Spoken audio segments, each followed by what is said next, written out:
everybody. Welcome to Comic Book Late Night Unlimited. It is I, Captain Logan, and joining me tonight is my good buddy Chris. Hello, everyone. And Chris is hopefully going to be our kind of semi-regular co-host for this show. We're gonna have Chris here as often as humanly possible. Yeah, I end up where I end up sometimes. Show up, Chris. Yeah, it's your new job. Help me. I have forced you. I'm not going to pay you anything, but you have to be here. I'm in the boiler room somewhere. They've got me chained up. He let me off the train too. It was nice. So I've been wanting to have Chris on some stuff forever, and we've been working on the movie for a long time, and so we haven't been able to get together and do anything like this. Sorry, let me fix my gain here. There we go. And now we finally have our Tuesdays more free, and Chris just got finished with a play, and so he's got a little bit more free time.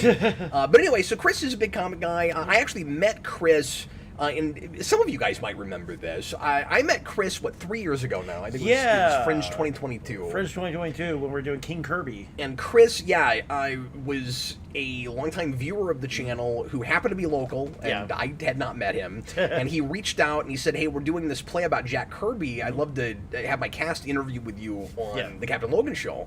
And I was like, "Sure." So we did that. He and I hit it off, and we've been friends ever since. And Chris, I went and saw the play, and it was wonderful. And he played Stan Lee, and he was amazing. And he directed it and played Stan Lee. And I said, and Chris, after I went to that show, said, "Hey, if you're ever making a movie or something, I'd love to be involved."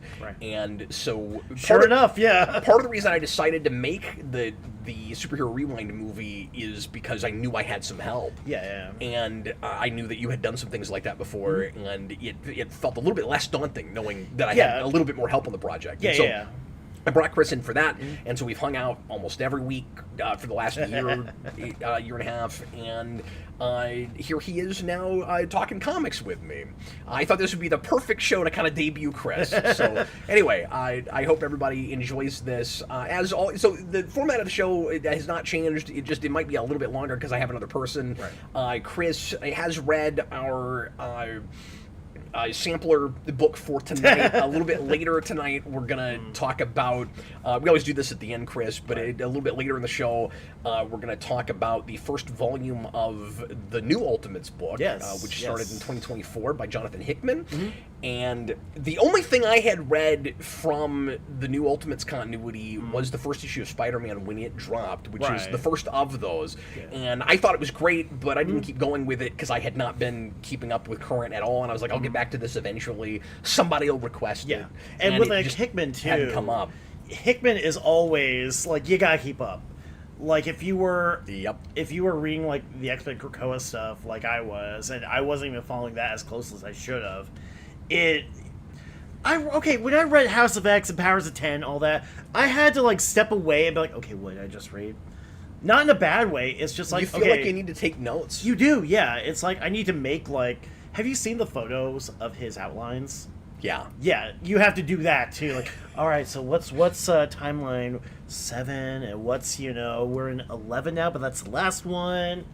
And Nightcrawler has a daughter now, or something. Zaya says Denise Camp, not Hickman. I thought Hickman actually wrote the Ultimate stuff, though. He wrote... I thought the actual mini was Hickman, is it not? Or is he just overseeing the whole thing? He's overseeing the whole thing. Ultimate... Okay, I read that wrong.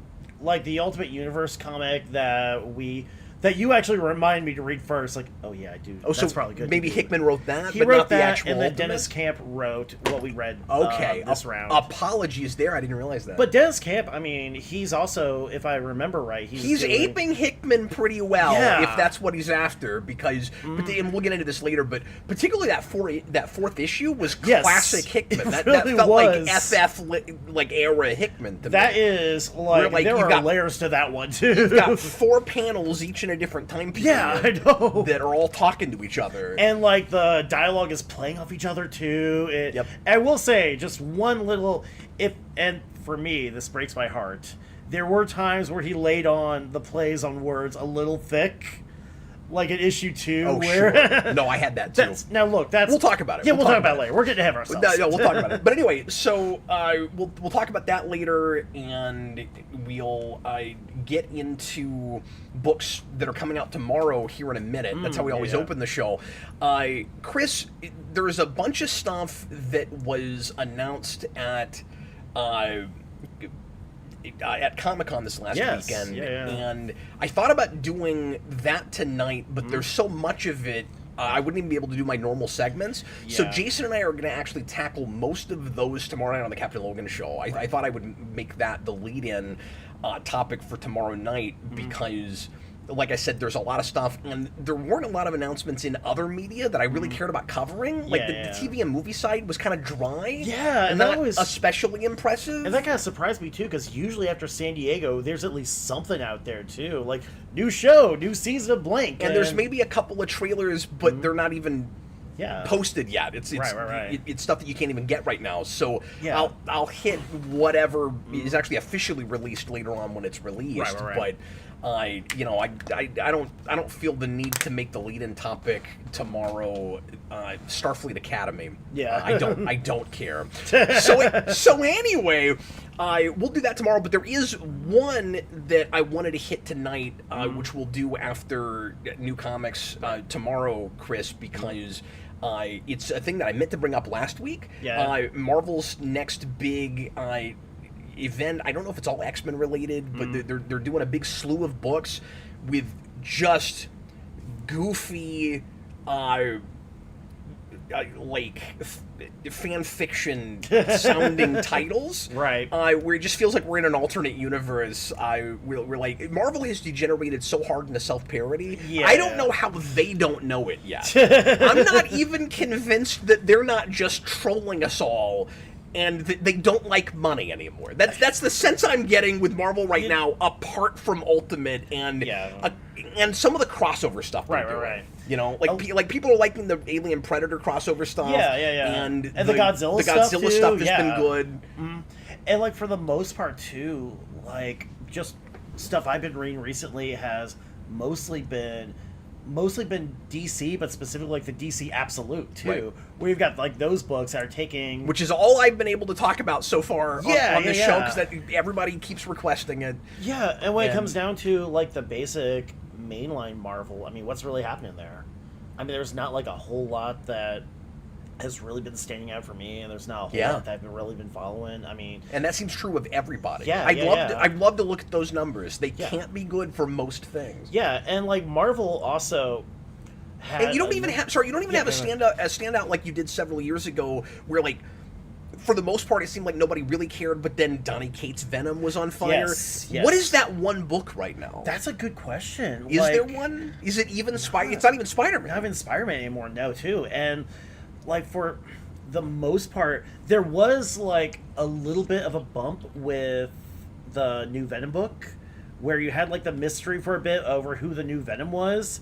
And then, you know, once it turned out to be like Mary Jane or something like that, then all of a sudden that momentum kind of halted. And it's like, okay, well. How much do you want to blame Dan Slott for the current Marvel, like just kind of line of thinking and house style? Because it's so ultra fanficky, like his. I had that thought today. I know every episode so far on this show, I have complained that Marvel is just like taking two ideas that don't go together, sandwiching them together, and saying, what's something we've never done before? Let's do that. You know why it's never been done? Because it's dumb. Because it's bad. But it feels like Dan Slott is running Marvel right now, in creative direction. It's kind of odd too, because I mean, Dan Slott's a writer. There's some of his stuff I do like. No, I know, me too. But for the saying all in all too, his Spider-Man one and how fanficky that was. Yeah. And there's a couple things in that I liked, okay, but for the most part, for my money, he ruined Spider-Man. And as much as I like the Spider-Verse movies and stuff, that took over, and that's all it is now. It's funny because it's not really about Peter Parker anymore. It's about this everybody can be Spider-Man idea. Well, if you went back, it's so gimmicky. Well, if you went back like 10 years and said like, okay, Spider-Man's deal was like he's a multiverse character now, I mean, that would seem like such a weird idea. Yeah. Like, because that's not necessarily...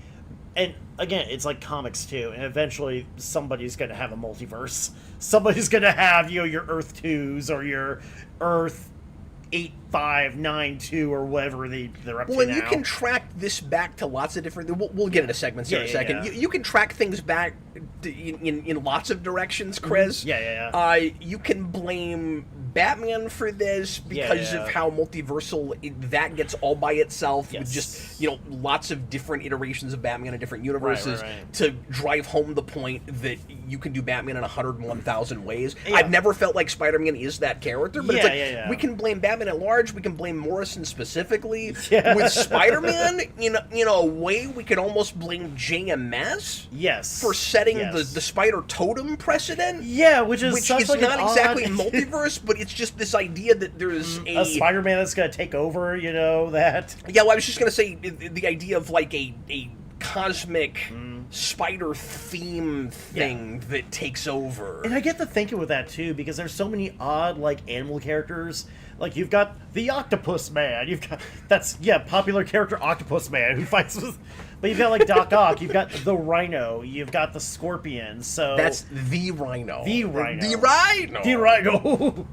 So I get wanting to do something where you kind of like play around with that, where you kind of connect that. I get the thinking.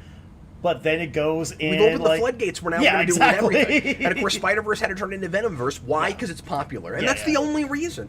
Well, whatever. The '90s taught us that Venom is cool. The '90s taught us that. Well, I keep looking at like the monitors and not the camera. Sir, the '90s taught us. Well, that's because I've got two cameras, and the one we're using is over here. Yeah. And like, yes, the '90s is at fault for lots of stuff. Well, the '90s is my best friend and my worst enemy, right? I mean, I won't lie and say that I don't kind of love the fact that Ben Reilly came back, too. Oh, yeah. I mean, look, Clone Saga, say what you will about it. I was like 8 when that came out, too, so it's like, these stories are what they are. They're not great, but I've still got a tiny bit of affection for them. We're also back to that '90s thing right now, where because I always say DC and Marvel cannot stay good at the same time. Yes. And you guys are hearing me say some things I've said before, but Chris and I have not had this conversation. Yep. DC and Marvel can never be good at the same time. Right.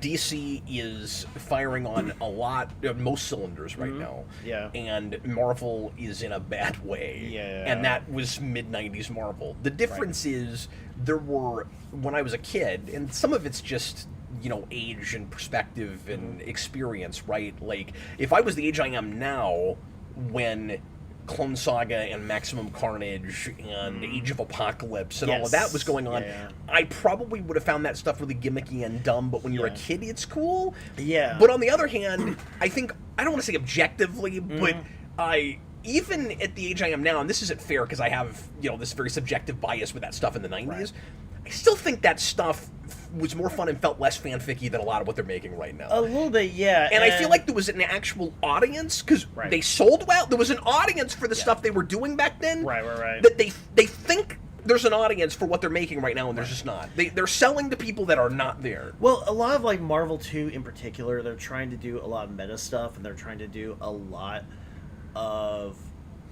I don't want to say they're trying to do, like, that really self-referential stuff that the movies do, but it seems like it's a lot more winky and naughty, too. Like, hey, we've got, did you know that so-and-so might be... Blah, blah, blah, and, like, the whole... That's a real plot, so-and-so is... Blah, blah, blah.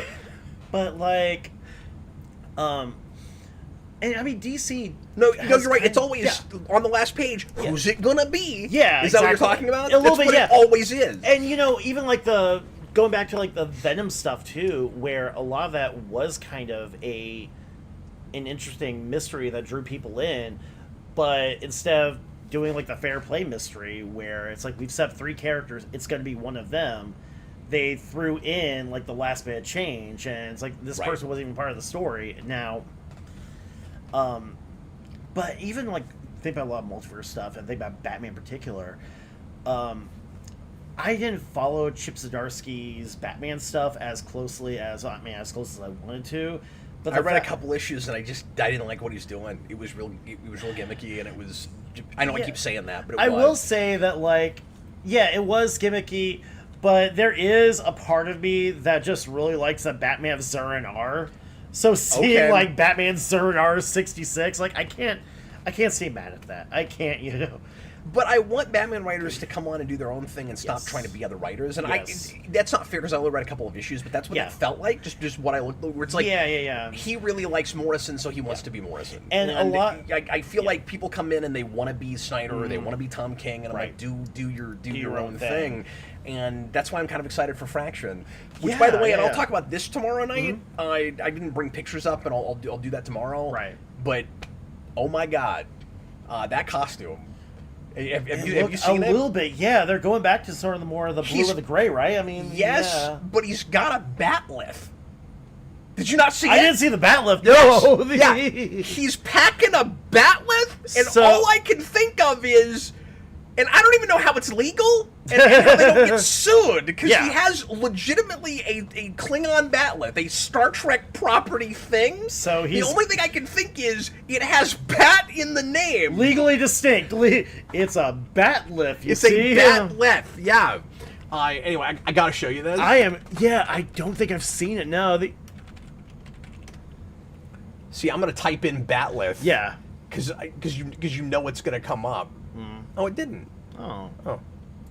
I'm trying to get the new stuff. Hold on. Let's say Comic-Con, maybe. Right. If I don't find it right away, because I'm just seeing the articles from when this was first announced, and we've gotten new pictures of it. Right. If Austin, if you're in the comments right now, would you send it to me? Because he sent me stuff about this, and I don't see it right off. But anyway, Austin says he thinks the Batlift thing is from the new big event and not the Fraction run. Oh, is that true? I didn't look real deep at it, admittedly, because I wasn't prepared for this tonight. But the thing I saw made it look like it was connected to that. Maybe it's not. I thought it was that artist though, but maybe. Oh no, because it's Mora. Right. And I thought Mora was drawing the Fraction. Look, Mora can just draw whatever he wants. I really like his art. No, I know, but am I it's like you go. No, I know, but isn't Mora drawing the Fraction run? Or am I wrong about that? I want to say so, but I'm not 100% offhand. Yeah, okay. I need to. Okay, but it's also not surprising at all if they brought him in to do both. Yeah. Anyway, let's Tyler, Batman Night Fight. It's a tie-in to the upcoming event. Okay, that's why I couldn't find it. Hold on. See, you don't want to bring a gun to a Batlift fight, to a night fight. That's why he brought. Oh, okay. Yeah. Night Fight. We'll talk about this tomorrow probably. But is this? Oh, it's part of KO. Oh, okay. That's what it is. Right. So this is from comicbeat.com. Night Fight will pit Batman against his Robins. Okay. Joshua Williamson with Dan Mora. Okay, yeah. I can get behind. Well, I will on principle have to buy this just because Batman's got a freaking Batlift. You can't not. But it's not just sort of a Batlift. It's very much a Batlift. Yeah, it's a Batlift. It's just legally distinct enough. Not really. Yeah, it's not though. That's the thing is there are Batlifts that are shaped no precisely like this though. It has the grip in exactly the same place. The Batlift I have on the wall is not that far away from this one. Anyway, that is wild. I'm impressed. I am honestly impressed. That makes more sense though than it being because I thought that costume looked different than what we were seeing for Mora or Mora with the Fraction run. The suit in the Fraction book has a blue bat symbol. And I wasn't totally sure about that, but I like everything else about that costume. Yeah. And it's a little bit of a throwback, too, because... Look, for those of us of a certain age, the blue and the gray, the yellow belt, I mean, that's Batman's clothes. Bob the Hunt said, and you know what, this is fair. Yeah. And sometimes it's just personal taste, right? Like, where exactly do you draw the line? I'm going to be a hypocrite with this stuff sometimes. $2.99, that's where you draw the line. I wish. You says, lie, DC. Yeah, well, it was like, for how long? Yeah. You know, I wanted to see the fine print on that. Anyway, yeah. Bob the Hunt says, this is exactly what Cap is talking about, doing stuff just because you'd never done it before. Right. Okay. Yeah. That's fair. The difference is, it doesn't seem lame. Yeah. It looks, I mean, it's ridiculous and it's goofy, and I haven't seen the context of it yet. It also helps that it's not. It also does help that it isn't in the main book, certainly. Yeah. It's crazy, but it's not of that irritating Marvel flavor. And I'm saying this just based on a design. Certainly, right. I've not read the book yet. Yeah, but it's not. It doesn't look, just on the face of it, like that irritating flavor with Marvel right now, because a lot of it isn't just what the concept is, it's the comedic way it's handled. It's that it's that just kind of like bad, lame, self-aware MCU humor. This is silly, and the thing itself, I can almost just tell looking at it, is not going to draw attention to how silly it is. And when Marvel likes to go, tee-hee, isn't this thing so dumb? And I'm like, if you just do it, like, if you play it straight and you actually take it, like, even if it is like a joke, even if it is like a little wink and a nod, if you do play as like, yeah, this is what Batman has. That's his weapon now. You can get away with. He's got Bat Lift. What about it? Yeah. If I don't hate Cosmic Ghost Rider on principle. Yeah, exactly. And it's like, it's all about presentation too. It's all about how you play. It's all about how it works in the world. When just think about go back to the New 52, there were a lot of, that book was kind of divisive because of how much they played into, like, hey, did you know Aquaman talks to fish? Right. That's true. How, yeah, it's like, no, if you lived in like the DC universe, that's just who Aquaman is. It's just, that's what he does. That's a good point. Yeah, he might save your life too.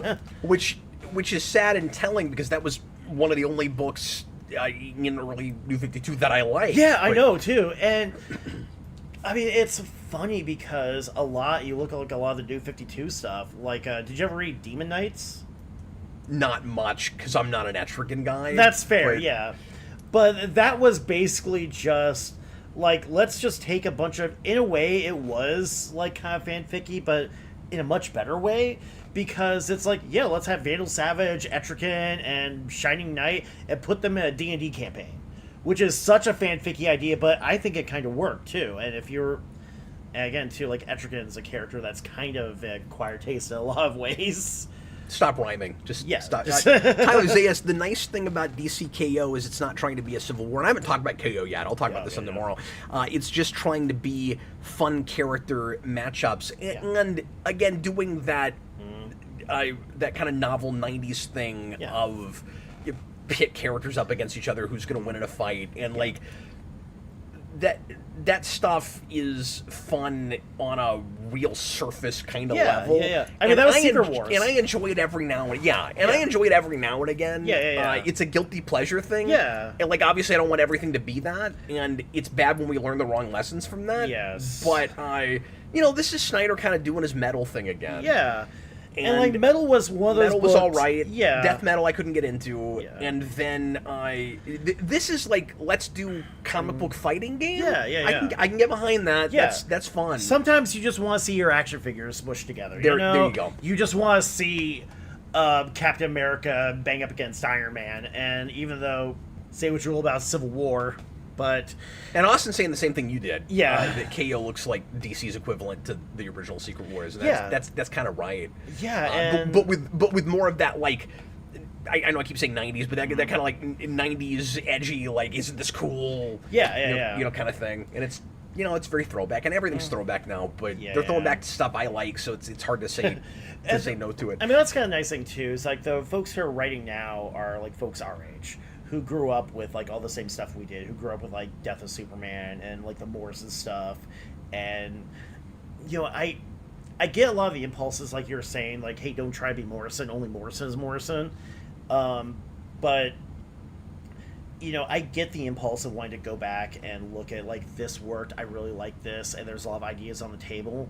But then you have that question of, like, okay, how much of this is you being influenced, and how much of it is you just relying on nostalgia, relying on that crutch, relying on a story somebody liked, 10, 20 years ago, and not wanting to go and push it forward too. And how many writers right now, particularly at DC, are compensating, whether you think they're overcompensating or not, for how just like overly self-serious comics have been for a long time, right? And I feel like both companies are doing this in different ways, and DC is doing a better job of it. So it's still telling serious stories, but it's being fun too. It's escapist and like political at the same time. I'm seeing a lot of that right now. Absolute has a lot of that. We're super escapist, but especially Superman, really political. But like but it doesn't feel pandery or anything. It's just that's the stuff they're talking You've about. got like a balance. You can strike that balance. You can walk it, and sometimes that's a razor thin line.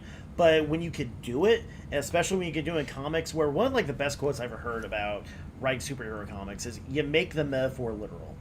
Like I think it was Scott Snyder who actually said how he was somebody who struggled with like anxiety, depression. We're gonna get real here, folks. Sorry, but he's like, what you do is if you want to tell that story, you make your anxieties the Joker, and then you have Batman punch the Joker. Yeah, that's right. So I mean, there's ways you can do that. There's ways you can, again, like Ultimates. I think did that in a number of really interesting ways, and then real quick, the flip of the way DC is doing it right now, I think, is Marvel not taking itself seriously at all. Yeah.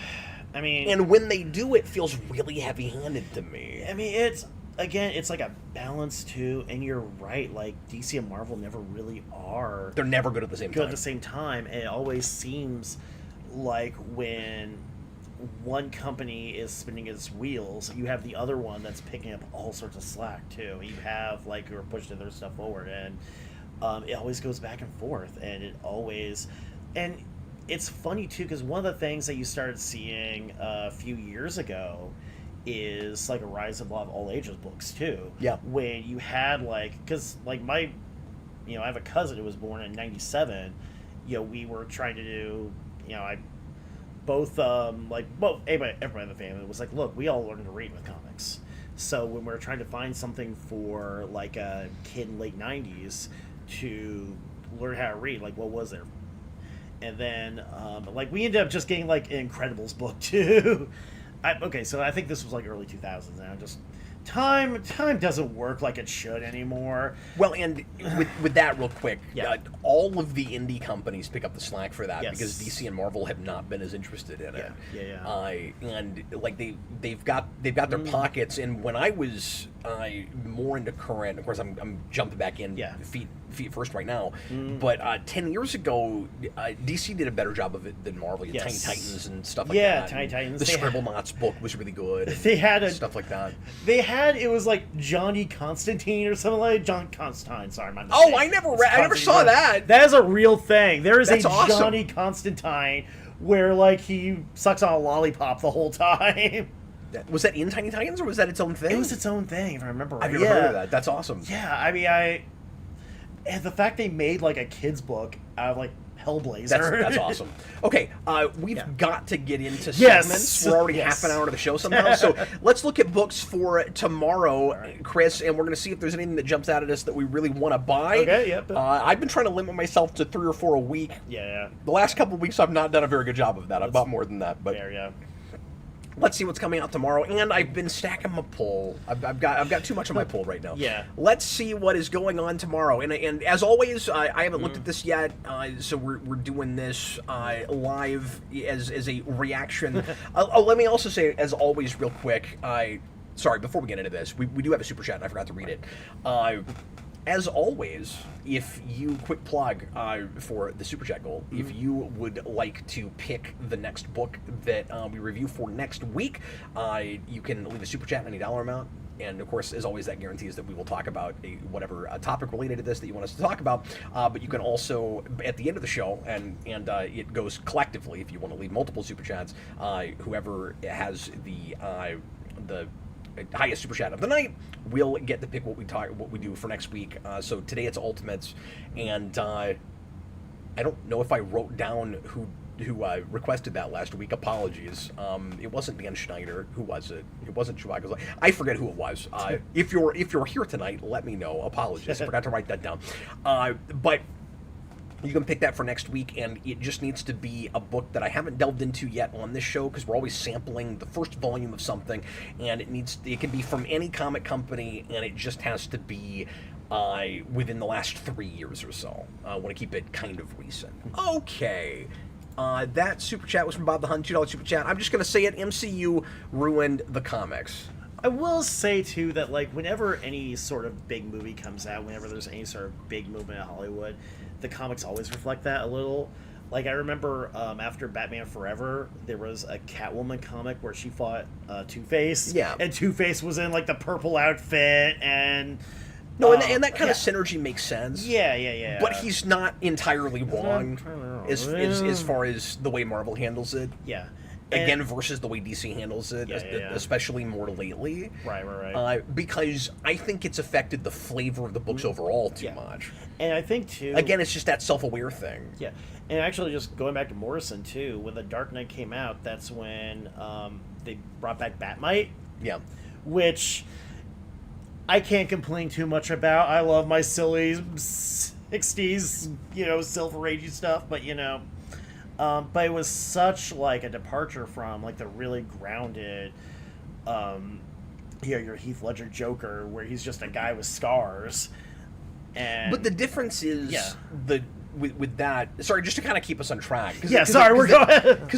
But the difference with that is, Marvel is just not overall felt very interested in its readership. It hasn't. It felt very interested in like telling its own stories so much as trying to create a synergy and like get an audience that's not looking at them to go to the movie. It feels supplemental to the movie side. For the most part, it just does. And a lot of, I've heard that like a lot of And it feels like Disney treats it like advertising. Yeah, and like I've even heard a lot of people make the claim that Marvel Comics is just content farming. Yeah, it's just like trial and error. Like basically, that's what it feels like.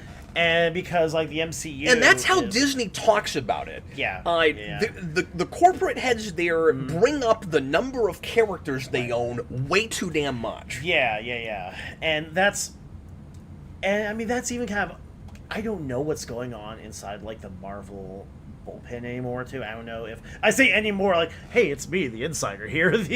But I don't know, like, what the editorial side is like, and I don't know what notes they're getting. I don't know what kinds of, like, micromanagement that's going on, too. So I don't know how much, like, the creators can do and how much is getting shot down and how much they're trying to do.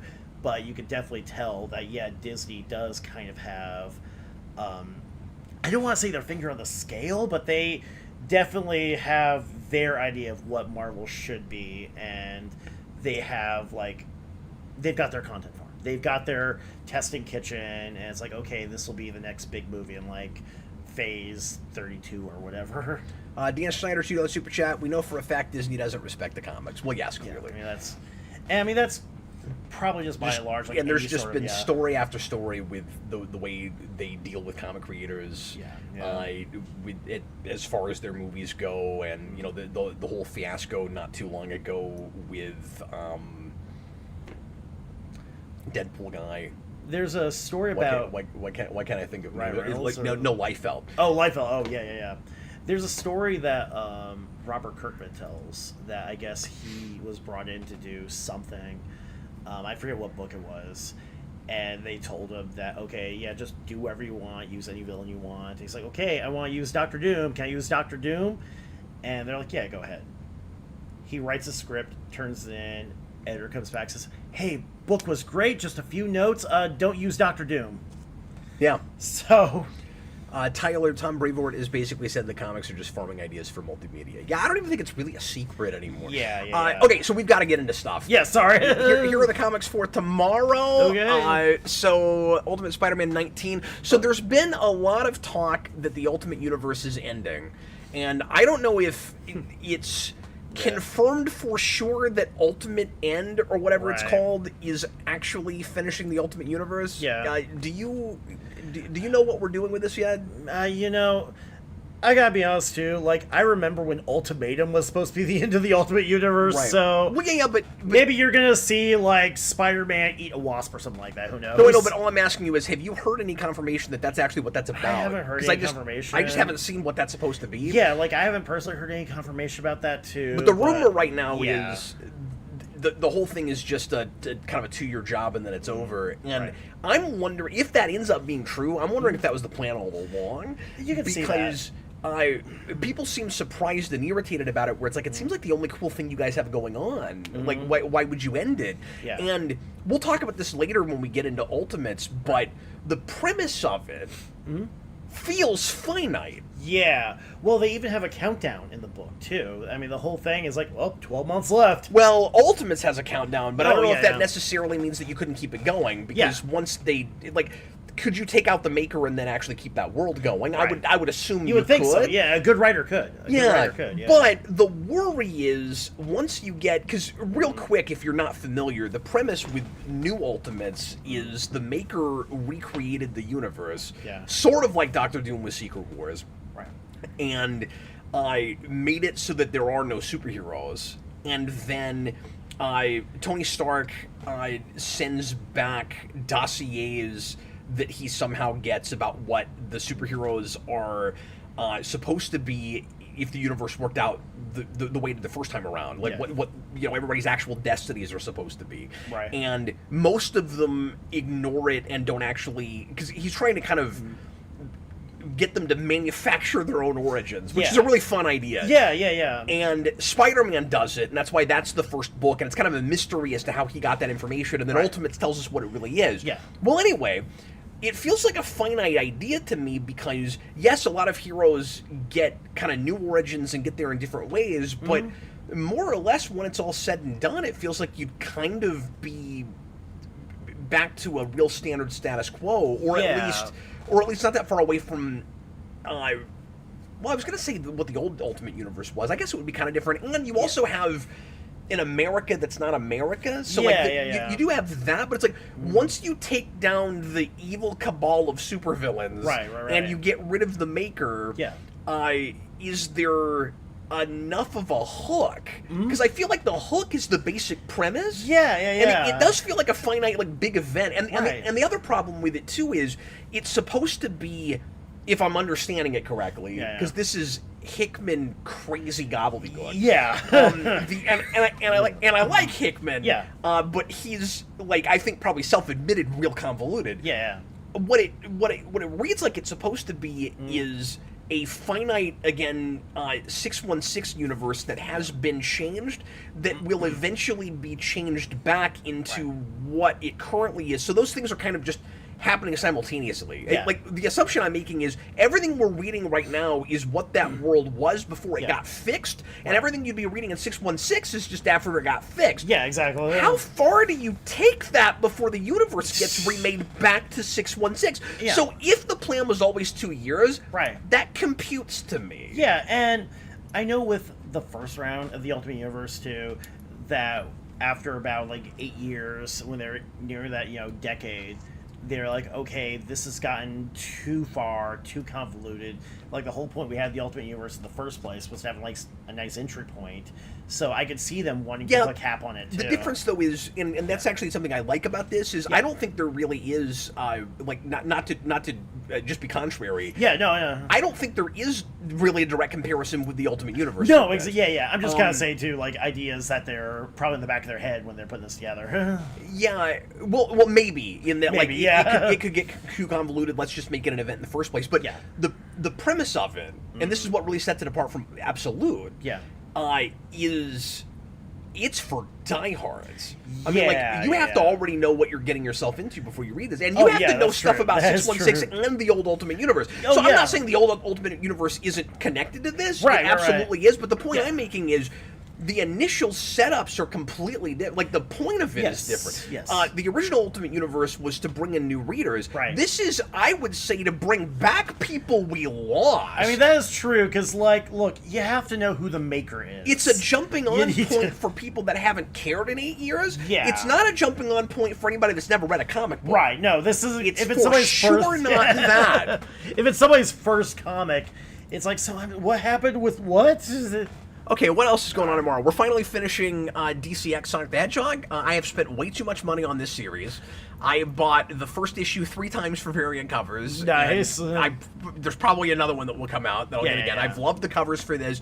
As far as a crossover story goes, and I talked about this last week, it's a little mediocre, but I've really enjoyed the art. It's a very standard sort of crossover. But this cover kicks ass. That's a great cover, too, yeah.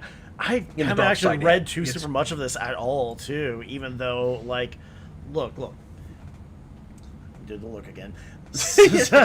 I mean, Sonic's got history in comics. A long history, too. So, how much do they actually pull from? Do they pull any from, like, the old Archie series, or is it just, like, all kind of... Is that new reader-friendly? Is that somebody could...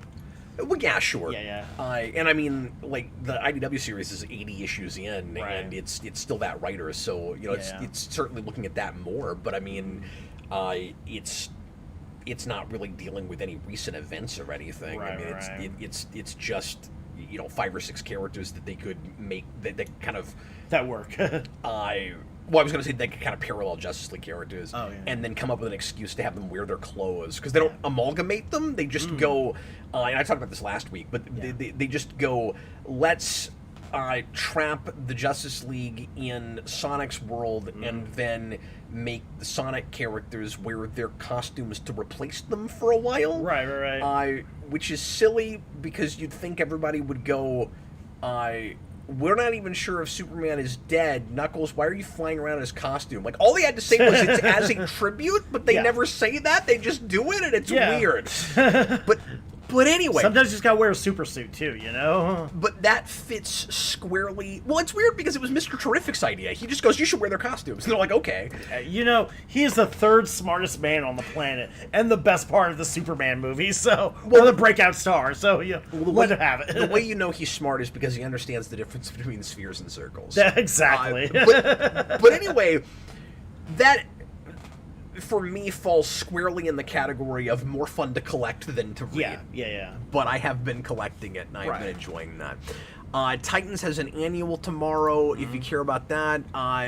Last Halloween number 8 is out. I have not been buying these because I came in too late, but I've heard good things. I've heard that is quite good, and Hush 2 is as pointless as you would expect. So, no. I've not been bothering with that. I read, like, a little bit of the first issue of Hush. Like, I was okay with, like, the first Hush. I didn't hate... I mean, the first Hush is actually kind of a love it or hate it book, too. I mean, it pops up on top 10 lists all the time, but you'll find, like, an equal amount of people... Everyone putting it on... This is not fair. I was going to be a jerk and say everybody that is putting that on a top 10 list hasn't read it in 20 years. That is fair. You're not wrong. That's either a nostalgia thing or it's, hey, I've heard of that book. Well, it's also, I mean, just talking about new readers, I mean, it's kind of a nice sampler for anybody who wants to kind of get into Batman too. Yeah, it's pretty, and it's a it's a bunch of fun crossover stuff, and that's why people like it. It is not a story that holds together at all. And I do as much as I do love a good Riddler story too. That's. Yeah, no, good call. Justice League Dark Tomorrow special. That's a pretty cover. Yeah. Is that Earth 2 Huntress, or is that just regular Huntress? I mean, it's Huntress-y. It's a Huntress. And standing next to Batman Beyond, I'm curious about this. In the wake of We Are Yesterday, I don't even know about that. I haven't been keeping up with the events at all. I have no idea what's happening. A mysterious quantum quorum has emerged. Stalked by a lethal enemy that takes no prisoners, the League deputizes a ragtag group of time-displaced heroes like Batman Beyond, Gold Beetle. Oh my god, we've got a chick Booster Gold. Yeah. Who's also a beetle? Who's also a blue beetle. I guess. Like, okay, well. So, as everyone knows, I hate Booster Gold with a burning passion. I don't know how to even feel about this. For the mysterious... Well, sorry. It is Helena Wayne. Wow. I'm buying that on principle. Yes. I'm excited about that. I don't know if you know just how much I love Helena Wayne. Really? But I love Helena Wayne. There you go. I just bought this a couple weeks ago. Okay, yeah. Cap is No, go to the archives. I have her right here. Oh, nice. Yes. Oh. Let me make sure I don't like fall over. Let me hold this up to the camera here. Isn't she pretty? She is very pretty. Yeah. I know. I was so excited to find that. But yeah. So yeah, I'm gonna have to buy that on principle. Yeah. Helen Wayne hanging out with Batman Beyond. That's really with Terry McGinnis. That's super cool. You know, it's funny because this goes back to what we're talking about. There's good ways to do the fanficky stuff. There's bad ways to do the fanficky stuff. This is a good way. This is a good way. Or it looks like it might be. Yeah. Okay. Well, there's one I'll have to grab on the stand tomorrow, and hope to hell that my shop's got one. Yeah. When I didn't know about that and didn't pull it. That's always the trick. Okay, continuing on. Spider-Man and Wolverine number 3, Flash 23. Oh, there's a Spawn book. I know how much you love Spawn. We are oversaturated with Spawn books right now. Yeah. Every week there are at least 2, if not 3. Well, you know, that movie's coming out. That movie's coming out any day now. Stop it. Spider-Man and the Sinister 16. Is that Marvel? What are we doing? JMS is back. What are we doing, Marvel? Oh, is this JMS? It's JMS. Okay. Yeah. Well, I mean, that makes me slightly curious, but not enough to buy it. What do you think of that art style on the cover? Who is that? Phil Noto. Not a name I immediately recognize. I mean, I've seen some of his stuff too. I mean, it's I mean, he's got a decent Venom. Spider-Man versus everyone. That's true. That's kind of classic looking. Yeah. Mystique's there. That's interesting. Yeah. Does it remind you slightly of Spectacular? A little bit, actually. Just I'll have to look up and see what Phil Noto. I mean, he's done. Because I've seen him around. I've seen his art style here and there, but I can't really place it. Just the Parker luck has filled his evening with an assortment of some of the Marvel Universe's most vile villains. JMS saved the wildest of his Marvel pairings for last, and he brought the legendary Phil Noto with him. I feel like I should know who that is, and I just don't recognize that name.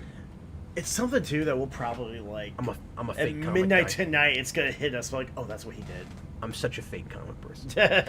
Okay, Sonic number 80. I have been pulling these again for my kids. They've really been enjoying this, and it looks like Sonic might actually show up in this issue, so that'd be good. Because the last couple he's been nowhere to be found, and it's been nothing but characters I know nothing about. Look at Sonic and Shadow. Yeah. I've heard of those characters. They were in a movie. So my kids will be excited about that. Okay, so that's at least... Reeves played one of them. That's at least 3 I have to buy tomorrow. Yeah. Chris. What is jumping out at you as stuff you just gotta have? Right now. Savage Wolverine. Who do we have here? I've heard Kill 6 Billion Demons was supposed to be really good. I haven't heard of it. Tom Parkinson Morgan and Guillermo Sana. I thought that was a... whenever I hear that, I always think it's a Kyle Starks too. So, but I think he's done something similar. But what else we got too? A lot of Wolverine lately. Well, he's in a movie, and a lot of Wolverine that is not always actually Wolverine. Yeah. Thundercats Lost number 4. Dynamite's been doing a lot of this kind of stuff. Speed Racer. Heavy Metal's back too.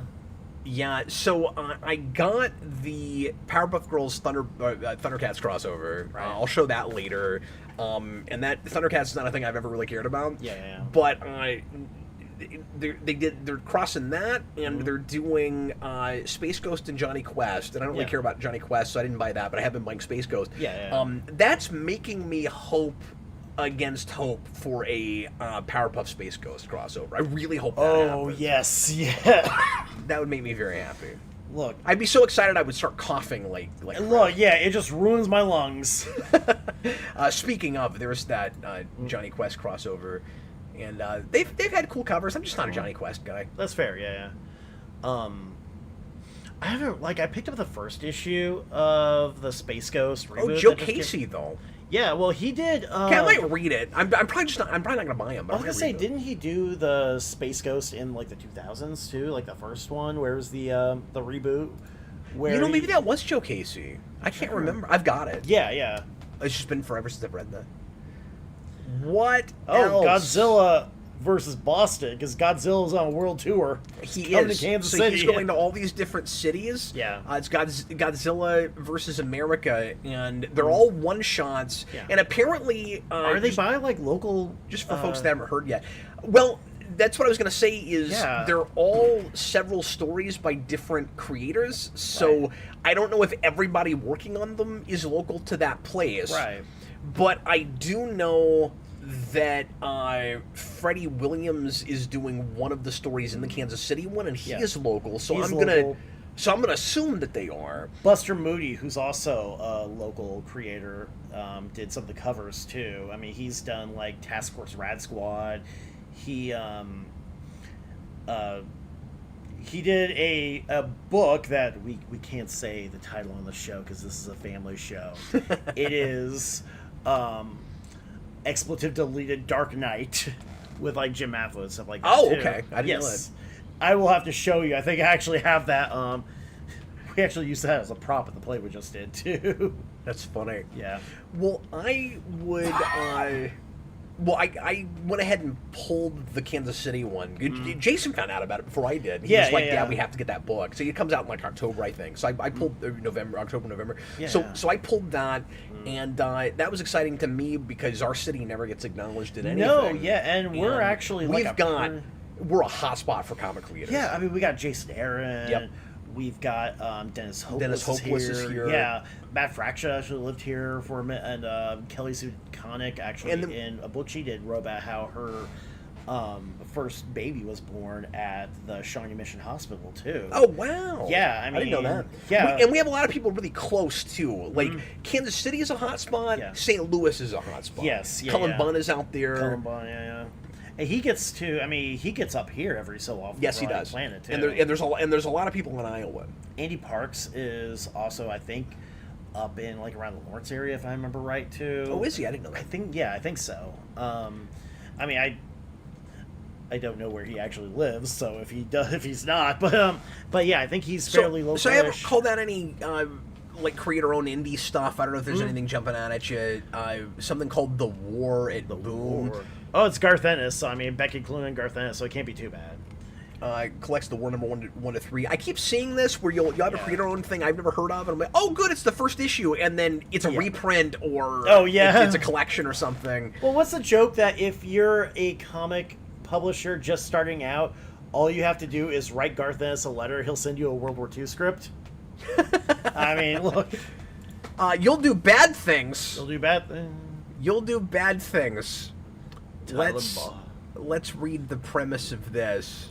I always like to go to the number 1 and find out the art's cool about too. I mean, it is, yeah. So this is published by Image, naturally. Yeah. It's been 10 years since the release of He Came In With a Smile, the true crime smash hit that chronicled the brutal murders committed by the nursery rhyme killer. But in the decade since its release, its author Seth Holmes hasn't produced another title. He wants to write a story with a happy ending, but every time his fingers clack across the keyboard, this is good writing, well done. This was not done by ChatGPT. It always ends in his character's death. Worse yet, these tales of blood and barbarity that flows so freely from Seth's mind are starting to happen in real life. Oh, it's all meta. Turn the page on this Gallo-inspired thriller from Multi-Hyphenate. Definitely not written by AI. Tyler Boss and there's no M dashes, so we know we're good. Adriano Turtulucci. That sounds neat. Does, yeah. No, it seems like a cool. I'd maybe read that. Yeah. That sounds neat. Yeah. Are you gonna get the Twilight Zone? I'm very excited about the Twilight Zone. I didn't know about the Twilight Zone. Oh yeah. Yeah, I didn't know. Yeah, that's on my pull. Or it's gonna be. I can't remember if I did that, but I'm buying those. That's a mini where it's anthology, and each issue is done by a completely different creative team. Okay, yeah. It sounds, and people you've heard of, but it sounds great. Okay, I'm gonna go ahead and Superman number 1, finally coming out. That's I've been waiting for this one. When you get down here, you start to get to lots of reprints, and we've been doing tons of reissues lately. Yeah. In fact, why don't I go ahead and show off the stuff I got from last week, and I'll jump kind of all the way back to stuff that's not super recent. Well, I don't know when this was actually put out, but I bought a sketch cover, and I don't know who I'm going to have draw on this yet. I buy sketch covers occasionally, and I don't know if you do this, but I go to conventions and I get stuff drawn by sketch covers. But I also sometimes let people in my family do it because Mikey's been doing sketch covers lately, and my wife is interested. I bought her one for her birthday. I can't remember for the life of me what it was. I think it was Harley Quinn. Oh, I know what it was. It was Curse of the White Knight with a Harley Quinn cover, or maybe there was a Harley Quinn one shot with a White Knight. I think that's what it was. My wife's a Harley Quinn fan, so I bought that so she could draw on it.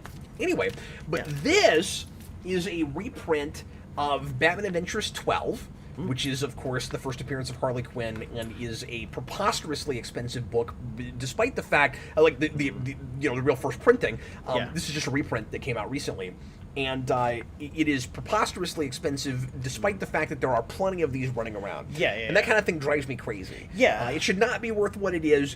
There's not scarcity, but everybody wants one, and so I guess there's demand. It's hard gauging like the speculator market too. It's hard gauging, and a lot of it just comes down to just the characters and. Sometimes if there's a movie out, but not always. And with that drove it up real hard. Suicide Squad drove that up huge. New Mutants 98, of course, was driven up huge by Deadpool, and there's plenty of those running around. But that is still a $200-300 book. I do have one of those, but I don't have this. I see it over there. It's right over there. But anyway, I bought this because it's a sketch cover. But the other reason, and it's blue, and it's fun to have colored ones. You don't see too many blue sketch covers either. But the other reason I bought this is they left all the ads in it. Oh, they left nice. the period ads in it. That is amazing. And I think that's kind of kick-ass. And being a very... Oh, and also, they printed it on the old newsprint paper. Nice. So, I mean, it's exactly like it was, except it has the sketch cover. And sometimes sketch covers come out more expensive, as variants, but this was just a $5 variant. So if you find this, it's cheap and relatively cheap and super pretty, and they did a great job with this. So I don't know. I'm thinking about getting more reprints like this. You know, it's funny too. For things that I can't. That I don't want to spend real money on, you know what I mean? I was going to say, too, like, we were talking about Freddie Williams III a while back. I tried getting a sketch cover from him when he did the Godzilla Power Rangers book. But he was like, I'd love to, but I literally have, like, a 6-month backlog. Like, all right, you're good, man. That's fine. I'll just have my, like, plain blank cover here. No, I usually have sketch covers drawn by... just like random artists that aren't famous and aren't doing books, because you'll find really good talent that's not expensive and that you can get done right away. But anyway, okay. So other stuff about last week. Let me show you the actual new books. So I reviewed the first 4 issues of Absolute Martian Manhunter last week, and so I went ahead and bought the new issue because I'm liking that. So I'm gonna backtrack and go ahead and get these. I read this today. It's still bat stuff nuts, and I don't entirely know what's happening in it, but it's wild, and I enjoyed it. And that's a Dennis Camp too, if I remember right. Yes, it is. And there's which is crazy that he's doing both Ultimate and Absolute, isn't it? That's weird. That's interesting. Yeah, well, it's kind of weird too because you're starting. Because I'm an idiot and I didn't realize that until today. Well, you're starting to see a lot more folks who are working for like both companies simultaneously too, because there's that point, especially of course, the 2000s where they would get everybody like their. You don't have the exclusive contracts you used to, but I'm just saying that like those are the like off the beaten path continuities that people actually really care about right now. And he's one of the architects of both of them. That's kind of surprising. But anyway, so I read that, and it's still trippy and wonderful, and getting crazier and scarier. And this is the one thing I'll say about this is because I'm not doing full reviews of my singles anymore, especially because we're like an hour into the show already.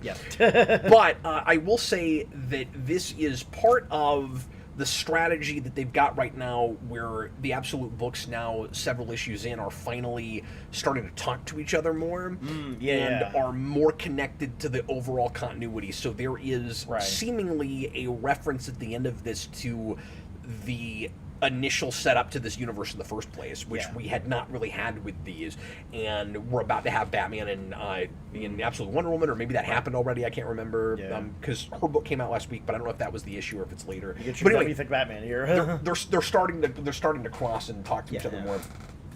I finally got the Space Ghost Annual, which was delayed for weeks, and we talked about this last week. But Dynamite had this big problem with their distributor after Diamond folded, where nobody could get their books for like 6 weeks. And what's weird is now that Dynamite books are finally coming out, you're seeing solicitations in the books for issues that will now be that will be months down the road. Oh wow!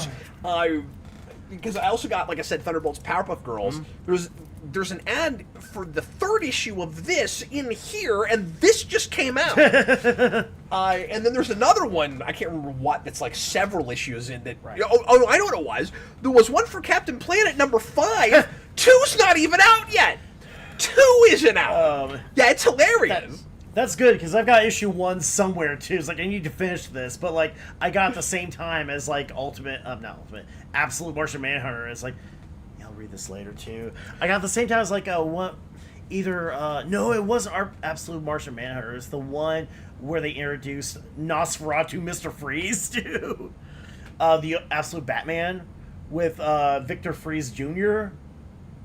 So, that and, couple other books I really like too. So that is like, I'm like midway through. I'm on page 10 of a 20-page book. So, but anyway, so the Dynamite stuff's finally coming out again, and I've been putting way too much on my pull. And Dynamite was missing for a while, so I kind of forgot that I already had like 3 or 4 things from them I'm wanting. So it's getting crazy. But anyway, so the Space Ghost Annual, I want to just mention the kind of structure of this book, how they're handling things.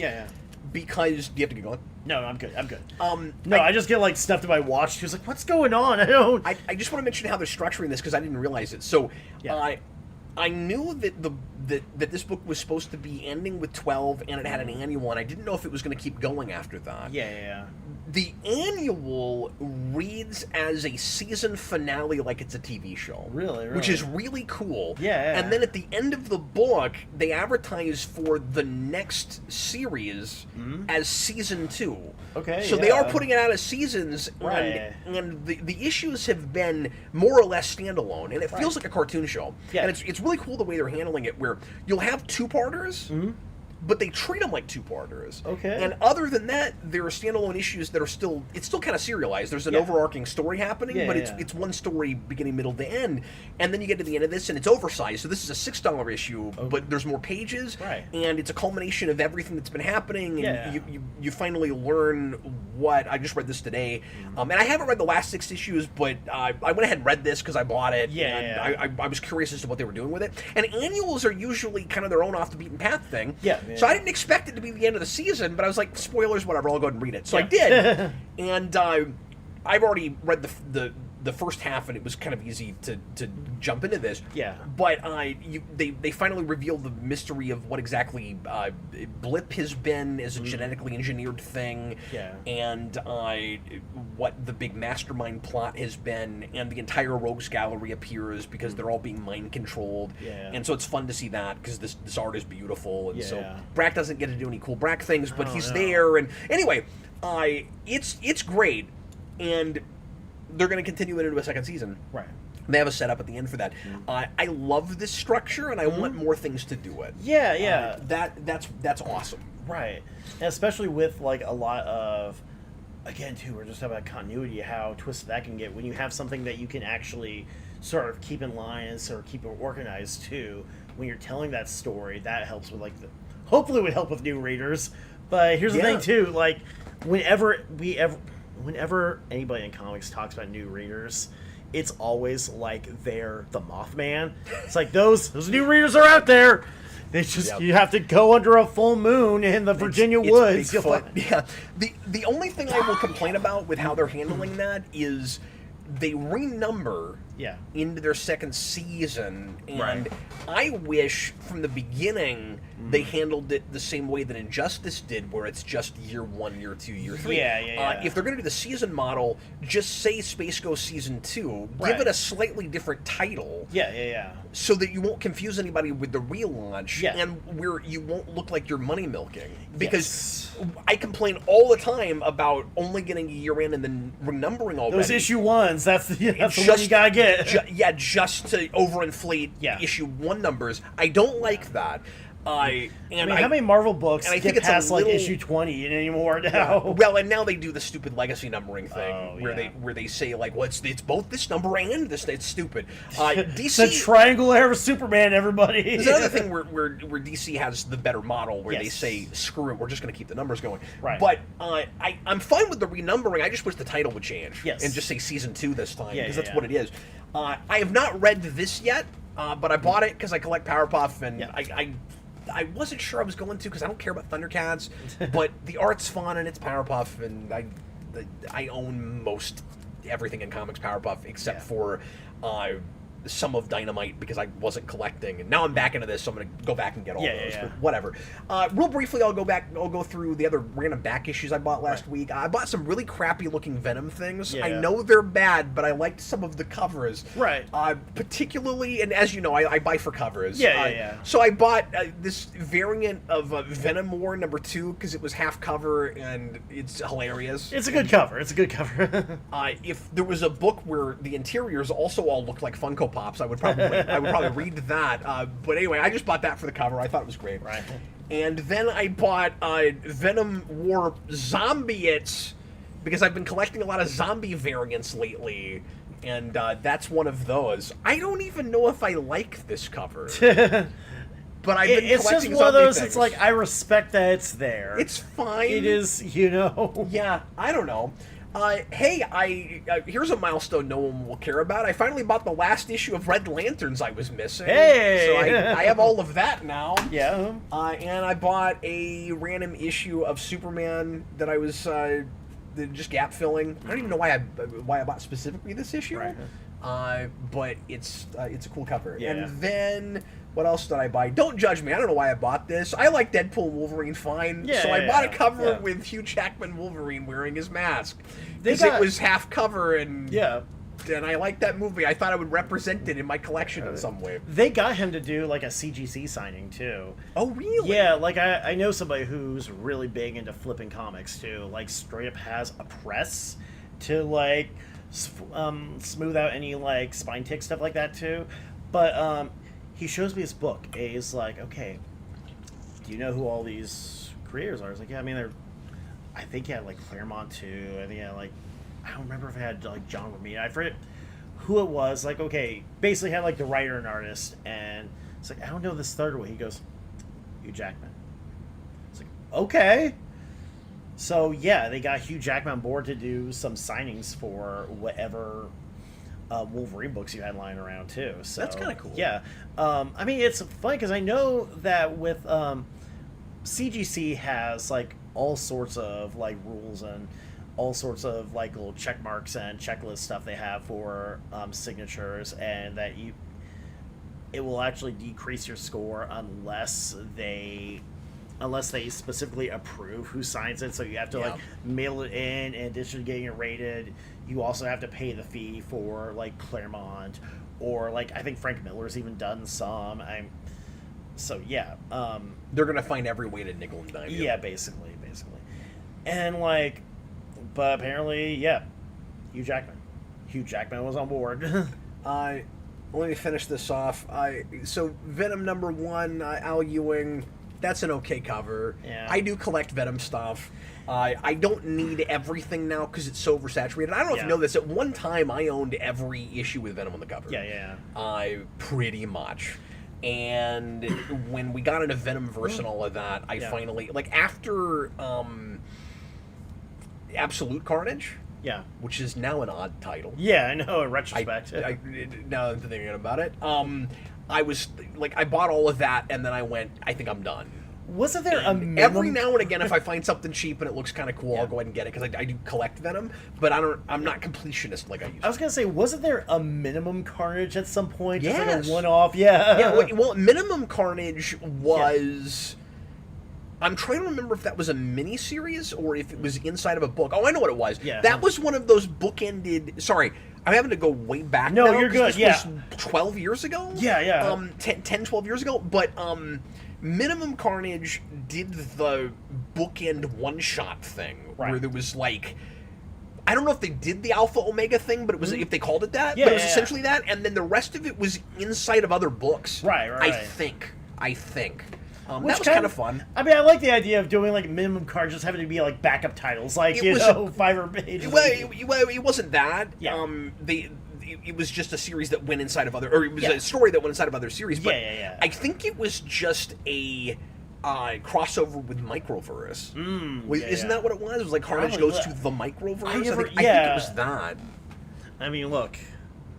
Scarlet Spider and Agent Venom. Braden, it bothers me that you remember that. That's insane.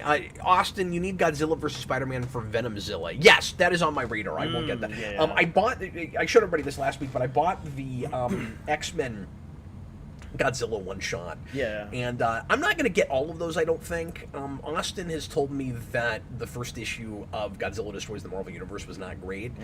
And I wanted the one-shots for covers.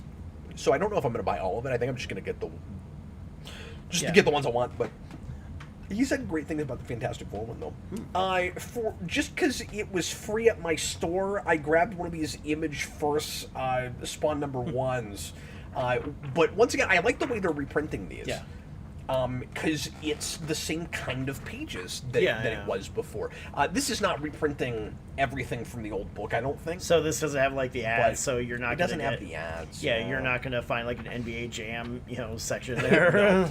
But I don't know. It's nice that they did that, and then I'm going back and gap filling Jason Aaron Ninja Turtles because I just got back into comics again, so I'm having to go back and get the rest of those. So here's 4. I think I'm only 3 down now. I've got most of these, and that is ending with 12, which I didn't realize. And there are people kind of freaking out about it that are like, IDW, what are you doing? Like you let a not very good writer ruin the book after Tom Waltz, and then you brought Jason Aaron to save it, and then you're. And it's been selling. First issue sold 300,000 copies, and then you're axing that. And apparently, from what I've read anyway, that was always the plan. He was only going to be on for 12 issues. Right. And the only thing I can think is he's too expensive and they can't afford him. Yeah, Jason Aaron. Not only is he a name. I mean, you go to Planet too. Right. He's got like a whole block there that's just his table. Yeah. But also too, he's got like a billion different plates in the air too. I mean, he's doing he's doing an Absolute book. He's doing Absolute Superman. So, yeah, I don't know what. No, I know, but I don't know what their plan is going to be after that. And some people are saying like it is time for IDW to lose the Turtles license. Yeah. And it just depends on who they find to jump on the book after that. Because I think we got spoiled with Waltz is the problem. Is like he wrote 100 issues of that book, and you look at what they're doing with Transformers over at Skybound, and they've got plans for writers doing a certain number of issues and then somebody else takes over after that. That model can work fine if you've got the right talent behind it, you got your ducks in a row. I just don't know who they're going to have take over after him. But also the offshoot books have not been appealing to me. I used to buy everything Turtles.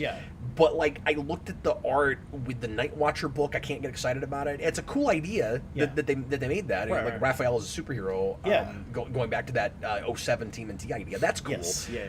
But then they also did one that was like Turtle Nation or something that looks like just more of that Sophie Campbell crap. Like I just can't get excited about that. And maybe it reads better than that. I don't know. But that whole idea of like the tenement city with the mutates, I can't get excited about that. I don't care about that premise. And it looks like just more of that. So I don't even care about their offshoots right now. So I don't trust that whoever they have take over the main book is going to do it. Is going to do it for me. And I don't need more Last Ronin. So it's maybe time for IDW to lose the license. I don't know that I disagree with that. Right. But it just depends on who they put on them. And Last Ronin was something that hit out of nowhere that no one saw coming and was such like a unique premise. But it's like anything with comics too, where now we gotta milk it. Yeah, exactly. You get something new, and it's like, all right, this is just what this franchise is now. Yeah. Well, and hey, there's a game coming out. The rest of that stuff might be good. I don't know. I haven't bothered with it. But that was a one and done story that has a setup for a sequel that I had no interest in. It was like, I don't need a new set of Ninja Turtles. I don't care. And maybe it's great, and I'll look at that at some point. But yes, we always do that, where it's like White Knight was big, so we had to keep doing sequels to that. Yeah. But I've heard good things about those. I just haven't read them yet. So. I know too. Go back to Dan Slott, how one of the things he did with his Spider-Man run was Spider Island, where it's like, okay, we've got a Spider-Man. What if everybody was a Spider-Man? Yep. And you see that a lot too, where the first thing, if you have any sort of character that's a inhuman, hybrid thing, it's like, okay, what if everybody was that guy? What if everybody's a turtle too? It's like, I know it's such and sometimes it does work, but I didn't hate Spider. It was fine. I thought so. Yeah, that was one of the better arcs with. Yeah, but with Slot. Yeah, but it's such that's. It's one of those. But also, we got to do. Step, yeah. And also, we have to do the Old Man Whatever version of everybody. Yes. Which I've talked about a lot on the channel. Yeah. When the Turtles book started back in 10 or 11, whatever it was, Vince read the first few issues of that and dropped it.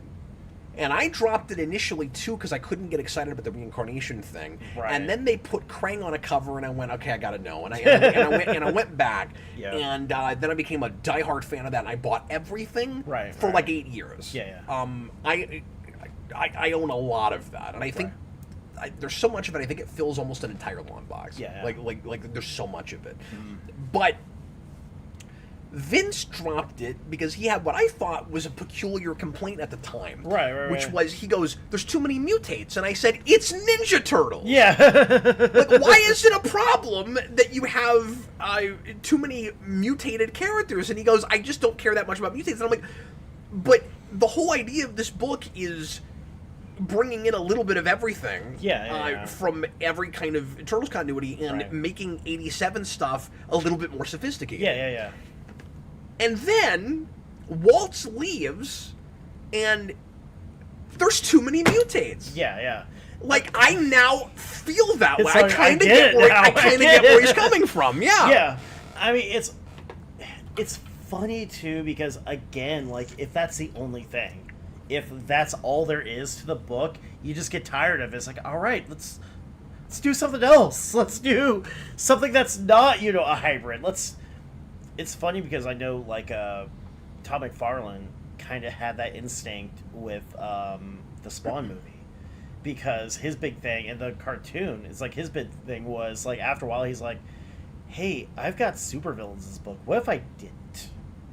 What if I had, because that's the one that he always said, too. What if Spawn was the only thing? And that's an instinct I understand, too. Because it's then you make your special things stand out. Right. But you also lose overt kill, and I just can't abide that.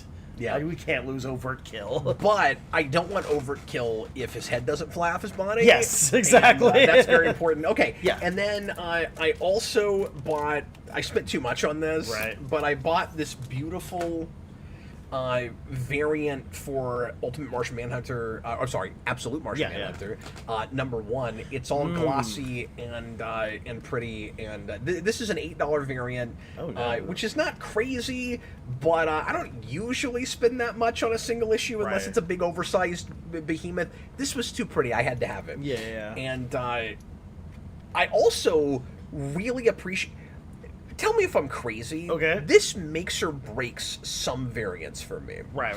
It depends on what it is, but if you have a thing that's like a wraparound cover like this, and you can't really tell what it is just looking at it, or it doesn't have the actual title on it. Yeah. But then, and they've been doing this a lot more lately, okay, they print, and you saw that with that Adventures of Batman reprint that I showed you too. Yeah.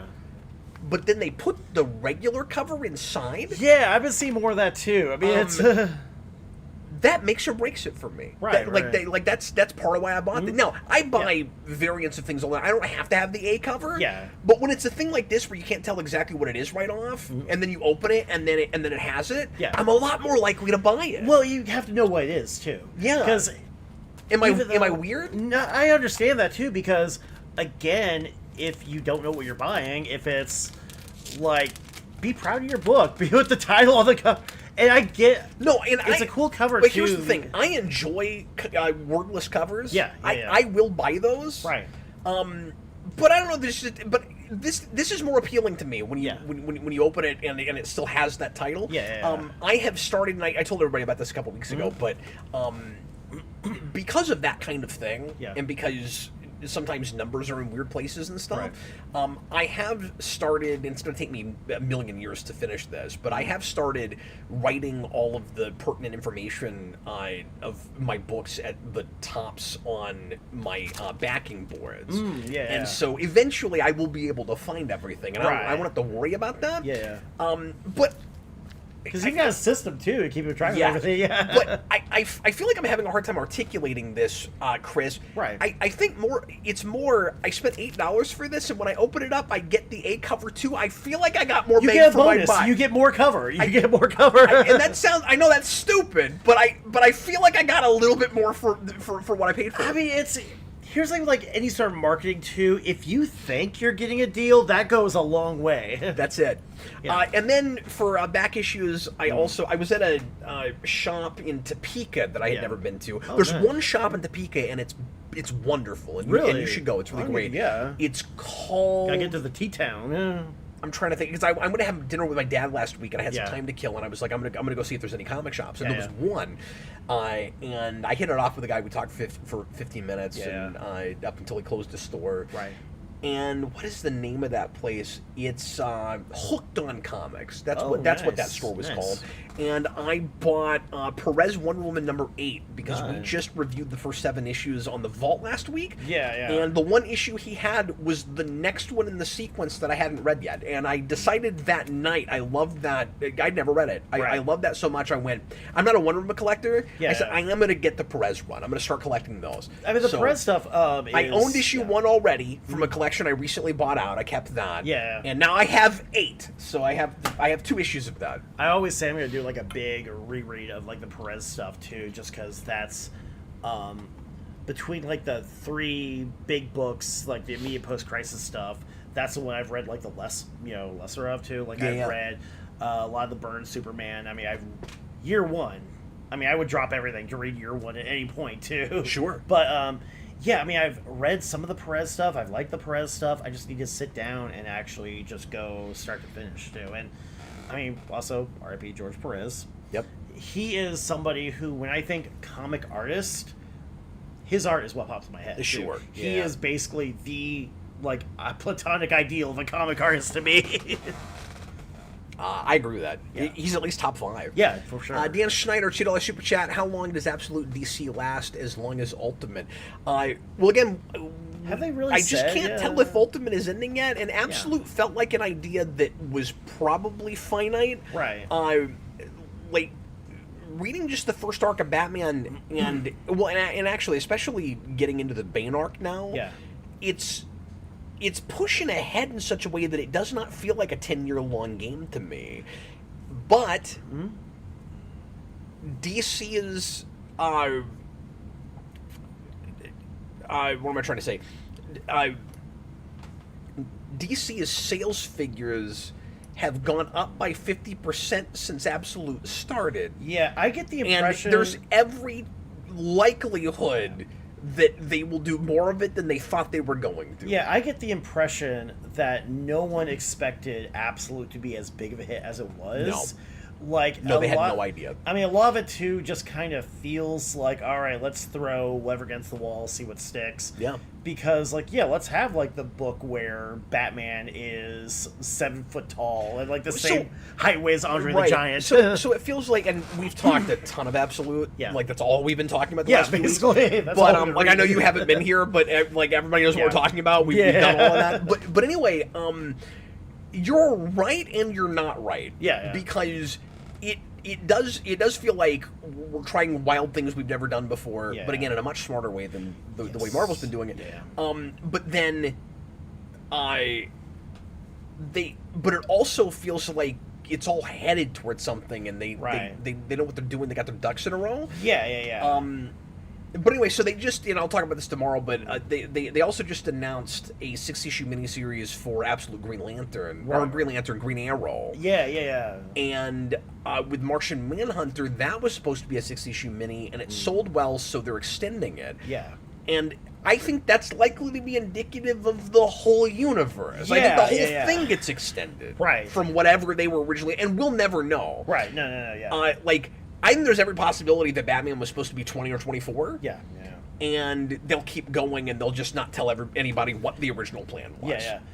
When they made Batman the Rogues Gallery, the Ripping Friends, Yes. Dan Schneider, $2 super chat. No, I didn't miss it. We're just long-winded. How long does Absolute... Oh, wait, no, I just read that. Yeah, no, I already read it. Just now. Anyway, okay. It's time now, Chris. If I can find it. Oh, there it is.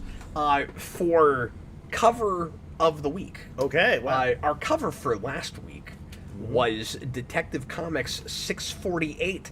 I randomly generate an issue from my personal collection. I show the cover, and then I go get it, and I look at it for next time, and now I can actually tell you what's in it.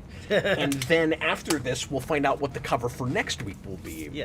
So, Detective 648. Now, I pulled this out, and there's always somebody in the comments that knows a ridiculous amount about whatever it is I'm talking about. And as soon as this cover came up, so this is from 1992. So this is pre-Nightfall. This is Chuck Dixon. This is Chuck Dixon. So as soon as this came up, somebody goes, "Oh, Cap, that's a major first appearance." Really? Yeah. And it looked like just a random issue to me, but he was like, "No, that's actually a really important issue. It's cool you got that. I'm excited to see what you think of it." And I believe, and I could be wrong, I forget who it was, but I think the person might have even said spoiler alert. Because Stephanie Brown, cool. Because it's spoiler. This is, and I didn't look this up. I don't know if this is technically the first appearance of Stephanie Brown. But it is at least the first meeting of her and Robin and Batman. They're after Cluemaster. And Spoiler shows up, and they're trying to figure out how she's involved with him, or she's trying to take him down. They're trying to figure out why, and of course, it's because she's his daughter and doesn't like that he's a criminal. And it seems like he might be dead, and they're trying to figure out whether or not he is dead. And then there's some interesting kind of police politics stuff happening with Gordon and a new mayor who... at first, Batman is worried is going to fire Gordon because of his association with Batman. But that mayor is actually just keeping Gordon around because Batman solves too many criminal problems and has to make sure that Batman stays around, which I thought was kind of amusing. The art in this is gorgeous. We have a fun title, Let the Puzzlement Fit the Crime. Nice. And this... Chuck Dixon has a lot of fun with riddles in this. Where it goes back to the kind of 60s Batman thing of... And it feels very animated series, the way the riddles are written. Where it, of course, leads Batman to crimes, but the riddles in this are too easy. And Batman and Robin are like clearly the Cluemaster really wants us to know where the crimes are. And it turns out it's because Stephanie Brown is writing them, and she's no good at writing riddles. And I think that's wonderful. That is a brilliant concept. It's amazing. So good. But she's selling herself too short, because one of them I thought was really good. Which, let me see if I can remember it. It was, what is a thing that is closed when it's open and open when it's closed? What is it? And Robin says that to Alfred. Yeah. And Batman walks in, and of course he's Batman. Yeah. He's the world's greatest detective. Yes. Yeah, so he overhears this and walks in and immediately says the answer, which is a drawbridge. So no, that's pretty good. That's good. That is good. No, yes, it's so easy for Batman. Yeah. But that's an excellent riddle. Look, yeah. I thought that was great. Look how dynamic this action is. No, yeah. This is my favorite period for Batman. I love Batman's jaw in the last panel, too. That is a powerful chin. That is a... You've got a McFarlane-esque cape. Yeah. Or maybe kind of Brayfogle-y. I don't know. You got that real heavy belt. I like this bat suit a lot. Yeah. And I like the way Chuck Dixon writes Batman, where he's not as monosyllabic as some other Batmans, but he's not corny. Yeah. So he'll say one-liners, but they're real intimidating kind of one-liners. Well, I mean, Dixon was on like the Bat books for how many years? Nightfall was forever. A thing, yeah. Well, and not only that, but he wrote a lot of the important spin-offs, right? Yeah, so he wrote like Robin and Robin 3 or whatever it was. Yeah, and he was responsible for Birds of Prey. He created Birds of Prey, which I just started trying.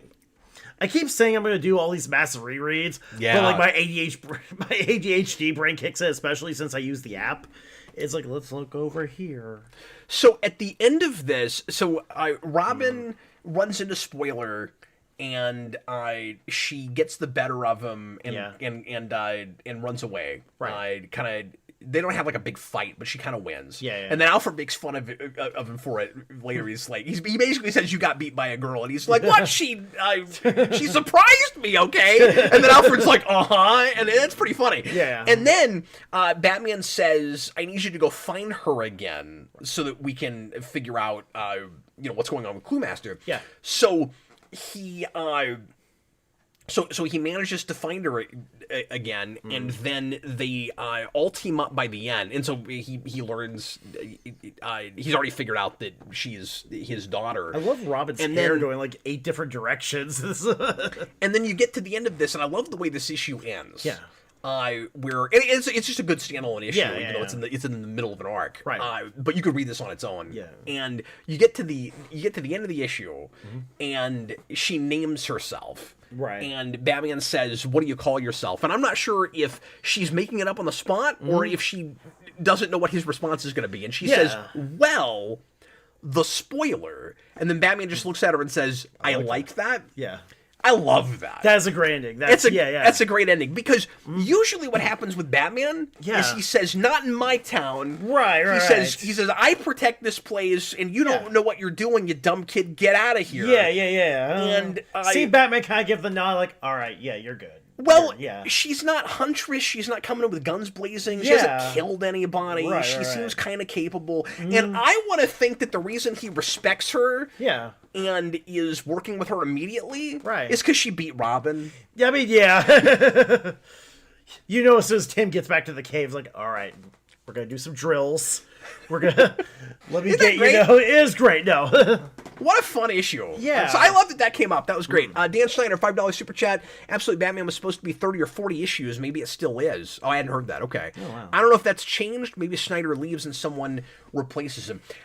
I think this would go one of two ways. I think they either have a plan that they're going to have, and I'm not saying they won't have integrity if they don't do this necessarily. Right. There are ways to extend it. Yeah. But they'll either say, well, we want to hang on to the integrity of our plan and finish it up where it's supposed to finish up, and then maybe try something else sort of like it after that. Yeah. Or they extend it as the secondary alternative universe that people care more about, and try to milk it for as long as humanly possible. Yeah. And I think right now that's more likely. And again, I don't think that's even necessarily bad. I think there's a way to handle it to make it work. Yeah. I mean, it's like anything too. I think you could have legs. Absolutely. If you've got good talent, you can make anything. You can make anything work.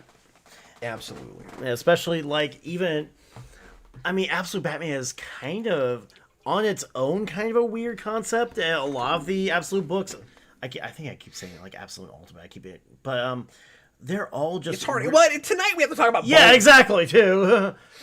But I mean, they're all like such odd concepts, but they've got talent behind them. And again, having like Batman, except poor, he drives like a monster truck.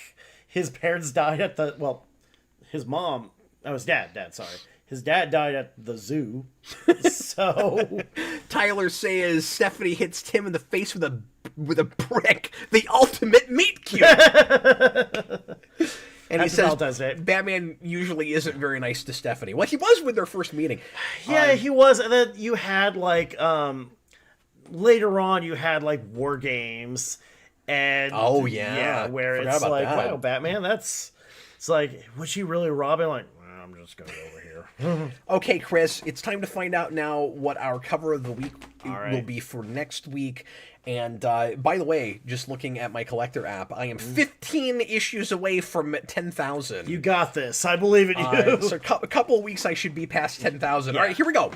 I'm gonna shake the. Actually, would you like to do the honors? I will. Okay, we're gonna let Chris give the app a shake. Just be careful not to shake it again when you hand it back to me. So just shake it like a magic 8-ball. All right. And then we'll see what issue comes up. I'm always nervous because I could end up having to read something that's like in the middle of an arc, or like a major thing that does not read by itself. Chapter 3 out of 8, you know, or that came out like, I don't know, 4 years ago. But we'll see what happens. You can get all of 52. That's true. It could be 52. I have a lot of those. All right. Did it work? It did. Okay, and what do we have here? Oh, cool. Okay, so is this going to be a... it's a Larry Miller? Hama. No, it's a Hama. It's a Hama, yeah. Okay, so we have Daredevil 193. Let's go ahead and pull that up. Yeah. That was a good shake. Well done, sir. Thank you. I knew you could do it. Thank you. Look, if I could shake the app and get a Larry Hama, I did okay. I think so. I think you did okay with your card draw. Yes. You ripped open a pack. Exactly. Of your Pokemon cards. So the very best. So yeah, Larry Hama. Who's drawing these? It was like Klaus Janson or somebody. Oh yeah, it is Klaus Janson. Wow. Yeah, April of 1983, a year before I was born. Oh wow. Yeah, so I will read this for next time. Daredevil drops in on an old friend working late-night security and discovers him with a gunshot wound. He follows the trail to a cruise liner and a planned diamond heist. But when his radar gets knocked out, he finds it difficult to act. No. I mean, look, Larry Hama gave us the modern G.I. Joe. Good job, Larry Hama. Good job. Apparently, like, he went up to Mattel and asked him, like, okay, who does G.I. Joe fight? Yes. And Yes. And they're like, this is true. I've heard this. Yeah. And they're like, I don't know. I was like, okay, Captain America fights these guys called Hydra. What if we gave G.I. Joe a Hydra? Okay, what do we call G.I. Joe Hydra? I don't know. Cobra. It's like, all right. I've really been enjoying this segment. Yeah. I'm glad I brought that in. Yeah. I started that second week, and we're gonna keep that going. Okay, it's time now to, let's see, where are we at? Hour 37. Let's go through these real briefly. We've been. Oh, sorry. I'm sorry. What? Yeah, no. I'd like to say for the record. Yep, that's my. Well, I was just saying too. We've clearly been doing this for 37 hours, so 37 hours. So let's go through this Age of Revelation business real quick. I did want to show this, if we can, and then we'll talk about Ultimate, and we'll finish up here. So we have this new event coming from Marvel. That made me roll my eyes and slap myself on the forehead simultaneously. You don't like a good Cloak and Dagger book? Everything... we'll get there. Everything about this is... I know this is an overused word, but it's just cringeworthy. Yeah. And like I said, it all feels like a joke. Right. Like these feel like part of the reason I wanted to bring this up, and thanks to Austin for sending this to me.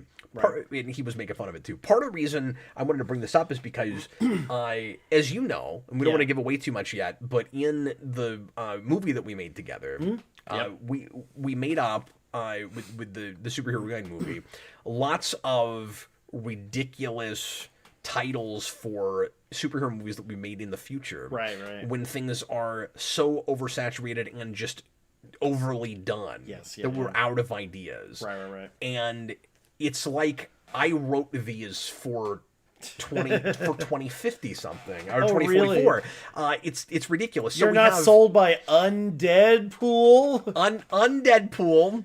X-Vengers. So do you like Avengers? What about X-Vengers? So when he sent me this, I couldn't just go down the rows. Yeah. My eyes kept jumping to different ones because they just got dumber and dumber as I went along. And I was like, what am I even looking at? And every time I looked back at it, I found another one that was goofier. Yeah. So the first one at the top left is the only normal person title here. Amazing X-Men, which has existed before. Yes. I have a few issues of Amazing X-Men. That was a 90s title, I think. And I think they did, like, I want to say, like, late 2000s, early 2010s, they did, like, another... Maybe so. Yeah. So that's been a title before. It's kind of standard. And then it all goes downhill from there. I don't know what Binary is. Wasn't Binary, like, a Carol Danvers, one of her, like, 8 billion names before? They're like, you're Captain Marvel now. Like, okay, then we got one that worked. Then we got Long Shots. So there's going to be multiple long shots. Okay. You know the story about Alien, the sequel... where, like, apparently James Cameron wrote the word alien on, like, a whiteboard, and then just put an S at the end and put a line through it, and that's how I pitched Aliens. Oh, okay. That's why I think of with that, too. And then here is the one that most shocked me. Yeah. Because, and again, I am giving away stuff about the movie when I say this. Yeah. We did this joke in my movie. We have a joke about a movie called Mr. Sinister's 6. Yeah. And there it is. There Sinister's it is. 6. They did it. My movie's not even out yet, so you can't blame me. Original idea, do not steal.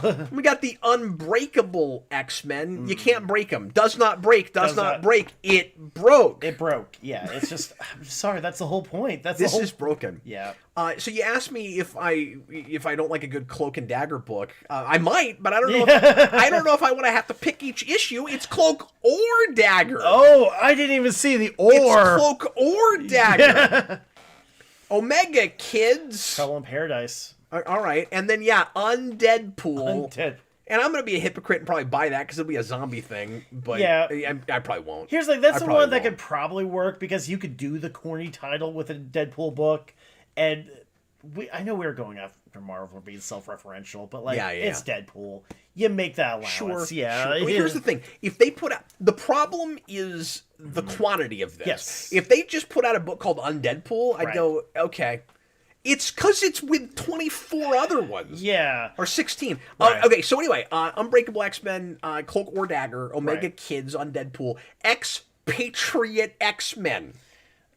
Just rolls off the tongue. Exactly. The Expatriate X-Men. It's like, okay, I know they probably wanted a title with X in it, but come on. You've already... Expatriate X-Men. Iron Frost. This is the epitome of take two things that don't go together, sandwich them together, act clever because it's never been done before. Yeah. So Iron Fist and Emma Frost, are they dating? Are they married? Or did we take one of those characters and make it the other? What are we doing? Is that the Iron Fist font or the Iron Man? Oh, you know what? It probably is Iron Man. Yeah. Okay. I mean, look, I wouldn't be opposed to an Iron Fist Emma Frost. I guess the only reason for a second I thought it might be Iron Fist is it sounds like a play on Iron It does, Fist, actually, yeah. But it looks like the Iron Man font. Well, you say that. I could be wrong. No, it looks more metallic than that. Yeah. Okay, I don't know. It's got the little corners there, too. Now, I will give them Radioactive Spider-Man. Yeah. I'll give them that. It's part of the theme song. It's brand synergy. In fact, I'm not sure why we've never done that before. Exactly, yeah. I'll give them Radioactive Spider-Man. X-Vengers. Yeah. You know what, though? We're just lucky that wasn't the next thing after AVX.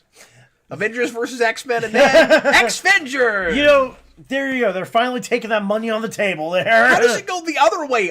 X-Men? Yeah, X-Men. Well, did they have like an A-Men or something? Yeah. Oh, A-Men, yeah. No, they had like A-Force or something, yeah. A-Force was like a chick team. Yeah. X-Men.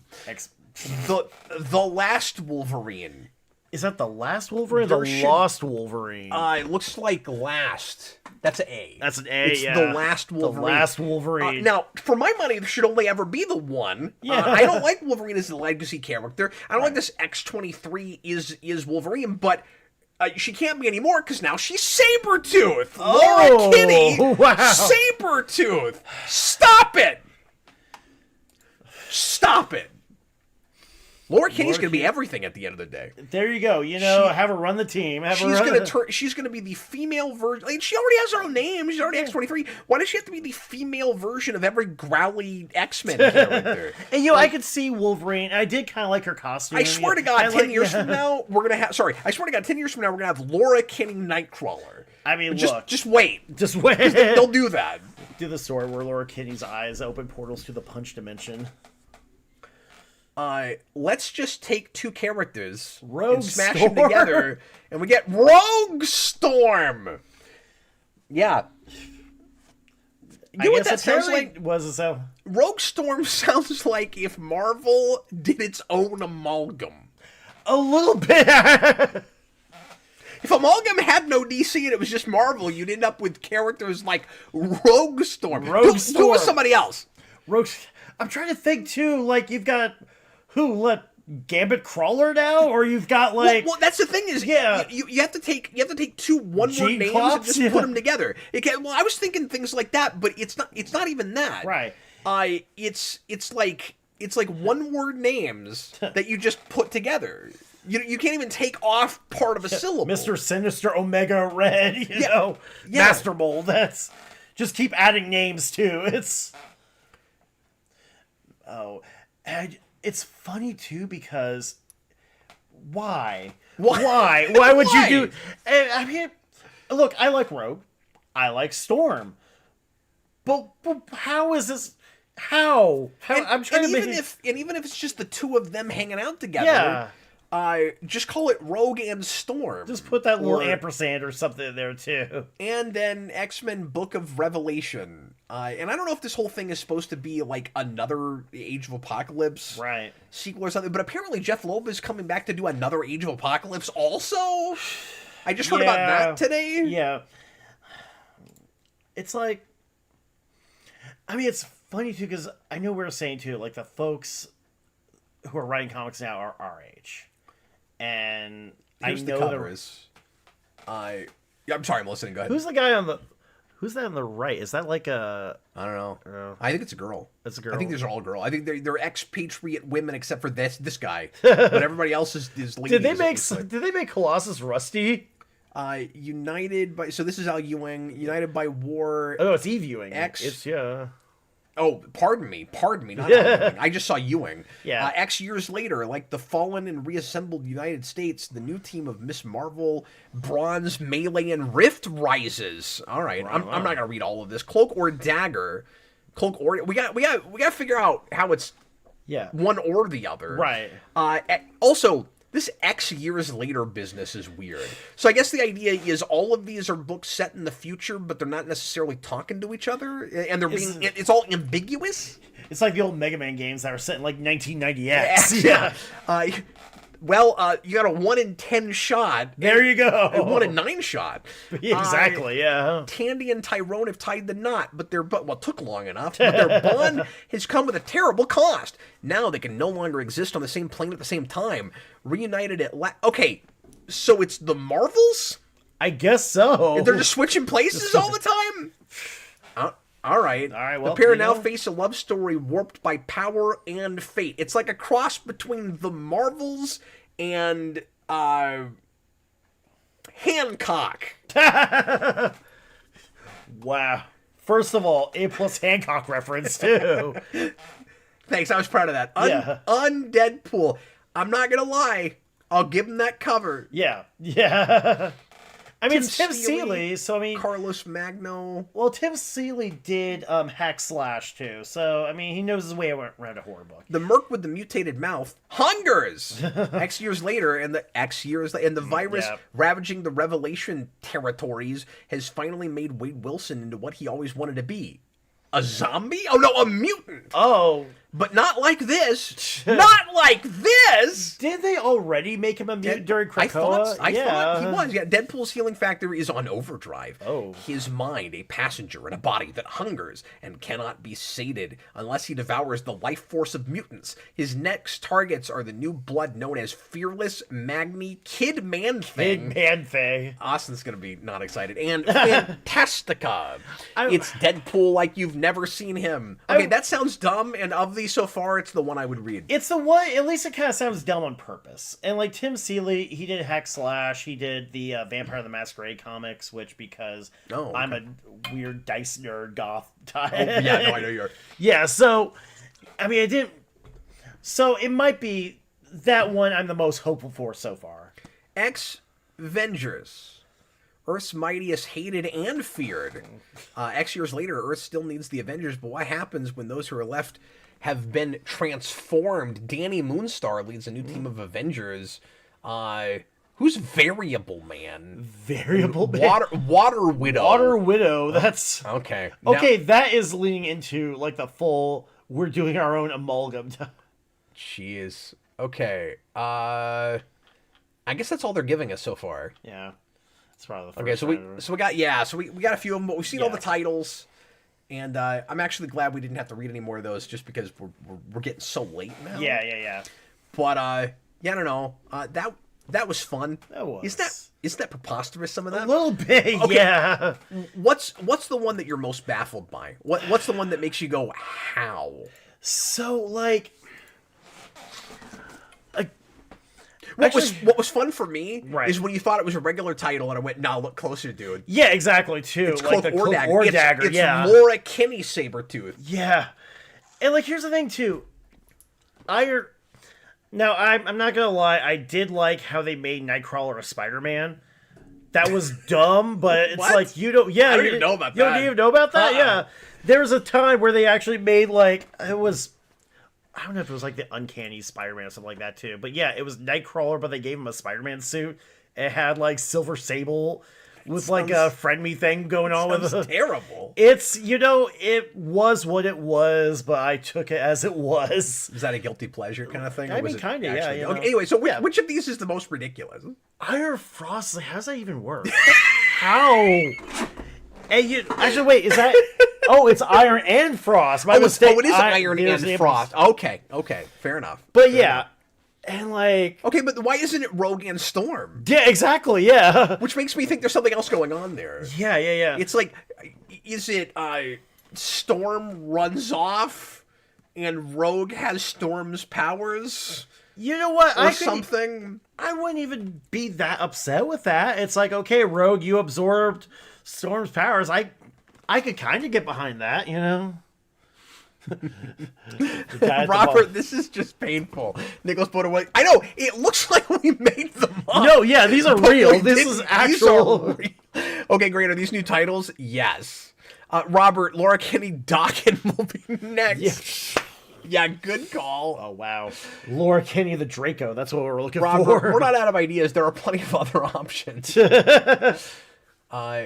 I like how Braden said goodnight, everyone. I don't know if it's getting too late for him or if he's just like, I can't. He's tapped out. He's like, nope, sorry. Anymore. As soon as, Rogue Storm comes up, I was like, how does that even work? I can't. I might need to rest my brain. Okay, it's time for our final segment. Yes. We're going to review a book for you real quick, and we're going to make this, I'm going to say minor spoilers. Right. Instead of totally non-spoiler. Because this is tough to talk about without talking about anything. Yeah. So... we do deep dives on the Comic Vault where we'll talk about stuff for an hour or two. Right. So we'll try to keep this to 20 minutes. Or less if we can. And we'll just kind of do a broad overview. Do we think you should read this book or not? Is mostly what this is about. Yeah. Thanks again to whoever asked us to do this from last week. By the way, we've gotten some super chats tonight. Who is in the lead at the moment? Because I want to say last call for this. Dan Schneider had a 5 and a 2. He's at 7. Joel Davis had a 5. Schneider had another 2. That's 9. So it looks like Dan Schneider's in the lead right now, and he'll get to pick the book for next time unless somebody jumps over 9. I just want to let everybody know about that, and give you a chance if you want to get into a bidding war for choosing a review. Okay. Yep. Let's get into the Ultimates, and apologies for my thinking that this was written entirely by Hickman. You know what threw me off with it too? What was that? And I should have paid more attention, certainly. But the thing that threw me off is it does his standard title page thing. Yeah. And they had like documents midway through, and you had like which I'll admit, I did not take the time to fully read those. I breezed through most of it. It's like, okay, here's what's happening. There's a Banner bomb. Okay, the Banner Ulam bomb. It's like, all right, good guy.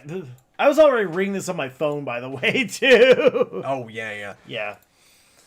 Yeah, that's much harder to look at. I was reading on the phone in like the doctor's office today. Who I was at the dentist. Okay, so this you have to read Ultimate Universe to read this. Yes. That's a one shot that sets the whole thing up. Now, I don't know if this was released before Spider-Man, because I said a thing earlier that might not be correct. Right. Because I thought the idea was Ultimate Spider-Man comes out first, and then it's kind of a mystery as to how Peter Parker gets the information that he's supposed to get bitten by a spider and be Spider-Man. Right. I thought that came out first, but I don't actually know. I'm up shaking on the timeline too, so... But...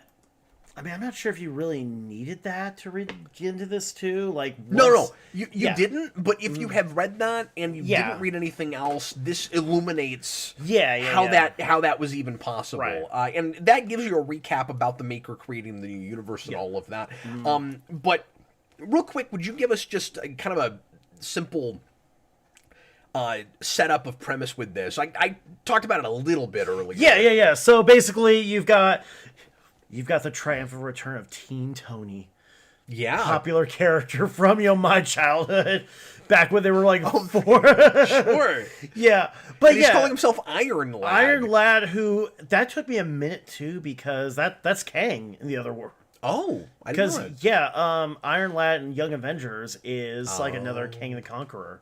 Interesting. So, he's like the early one before like Immortus and that whole ball of continuity too. There's a lot of taking the toys in the toy box and mixing and matching body parts. Yeah, exactly. With this, which is real fun. And one of the things it has in common with Absolute. Yes.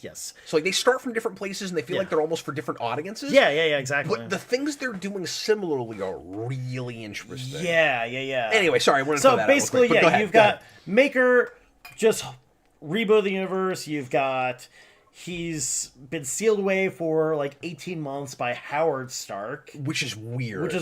Yeah. Howard Stark seems to have invented the Iron Man technology. Yeah, and so you've got this ticking time bomb all the way through. Yeah, exactly. So he's coming back. He's coming, and we got to build the Ultimates and so that we can stop them and make a world for superheroes again. Yeah, and also too, you've got Roxxon that controls like America, so America isn't really America anymore. There's like President Midas, who's like a gold Iron Man. No, he's not the president. He just bought the White House. He just bought the White House. My mistake. No, that's awesome. Yeah. Anyway, we're getting ahead of ourselves. But there is no America. Right, no America. It's what do they call it? Like the North like the North Association of something like that. Yeah. But there's like a super villain cabal that's secretly running everything. They're like a Illuminati secret society. You know what I hate to say this reminded me of? Wanted. Oh, I've never watched or read Wanted. Yeah. You're good. You're fine. you're fine. Yeah, I'll just okay. So I hope there aren't any Mark Millar fans in the audience today, but yeah, so then they're going through... We'll have to talk a little bit about how it compares to Millar's Ultimates. Actually, all things considered, too, because you do have basically his Thor. Yes. Not quite, not quite. You don't have, like, the whole conspiracy they're saying. But it is interesting that it's a similar costume. Same thing with Captain America, too. But, yeah, so they're going around. They're trying to build, like, a super team. The Jim Hammond Human Torch shows up at the end. Which is cool. But yeah, there's like another Hawkeye. There's okay, so there's the island of the Hulk army, which I was not expecting that to go in the direction it did.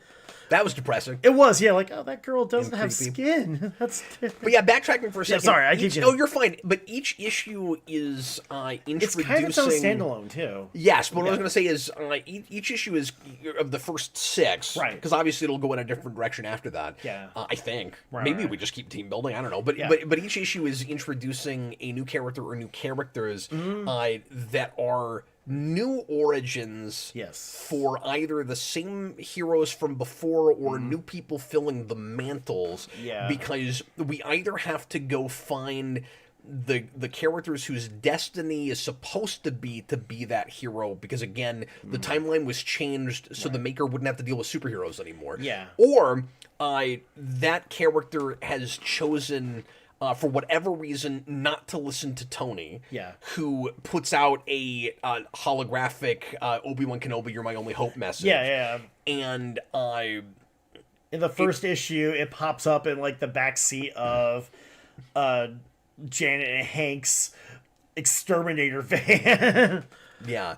And so like I said, some of them it's the original hero, and some of them they've left and decided not to be the hero, or they tried it for a minute and didn't like it.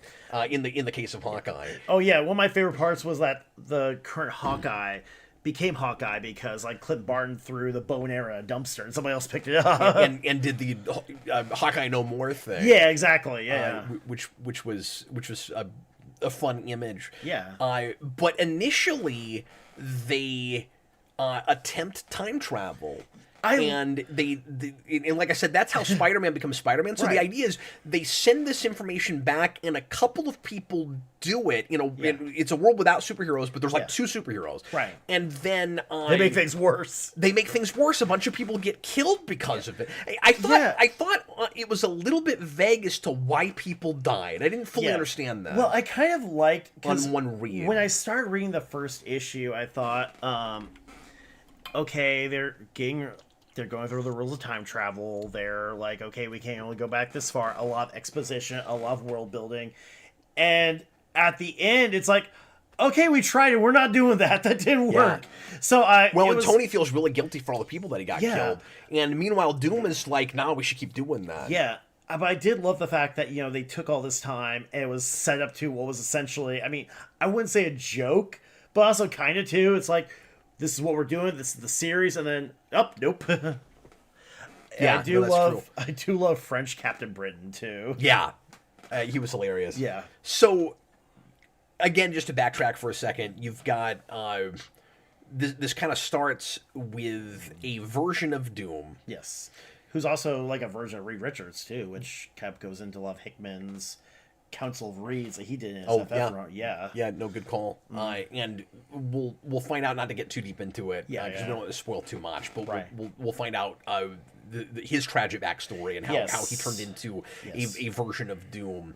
And the team is kind of co-led by him and Tony. Yeah. And their dynamic with their differences in worldviews is... You have the optimist and the pessimist, basically. Well, I was going to say, it's kind of like the way Iron Man and Captain America are handled a lot. Like, it feels like co-leaders in that way. Yeah. And then when Captain America shows up, you have sort of a third wheel, and Captain America ends up being more like a gun they point. Kind of, He's the cowboy. Which I like. Cowboy in the, so, like I said, each issue we kind of bring in somebody new. Right. And first of all, I think they're doing an exceptional job of juggling all these characters. Yes. And of making the focus on a couple of people. Yeah. And then, like, in a singular issue, you'll get a bit of a character arc along with an introduction for somebody. Yeah. But overall, it's Tony's story and it's Doom's story. Yes, yeah. Like absolutely. Right. And I like how well other characters get featured without it having to be simultaneously a big arc for everybody. It's really well structured. It's got that core. I mean, way. The way it's structured too, like, you do have the core characters. You've got Iron Lad, you've got Doom, but you've also got whoever is like the feature player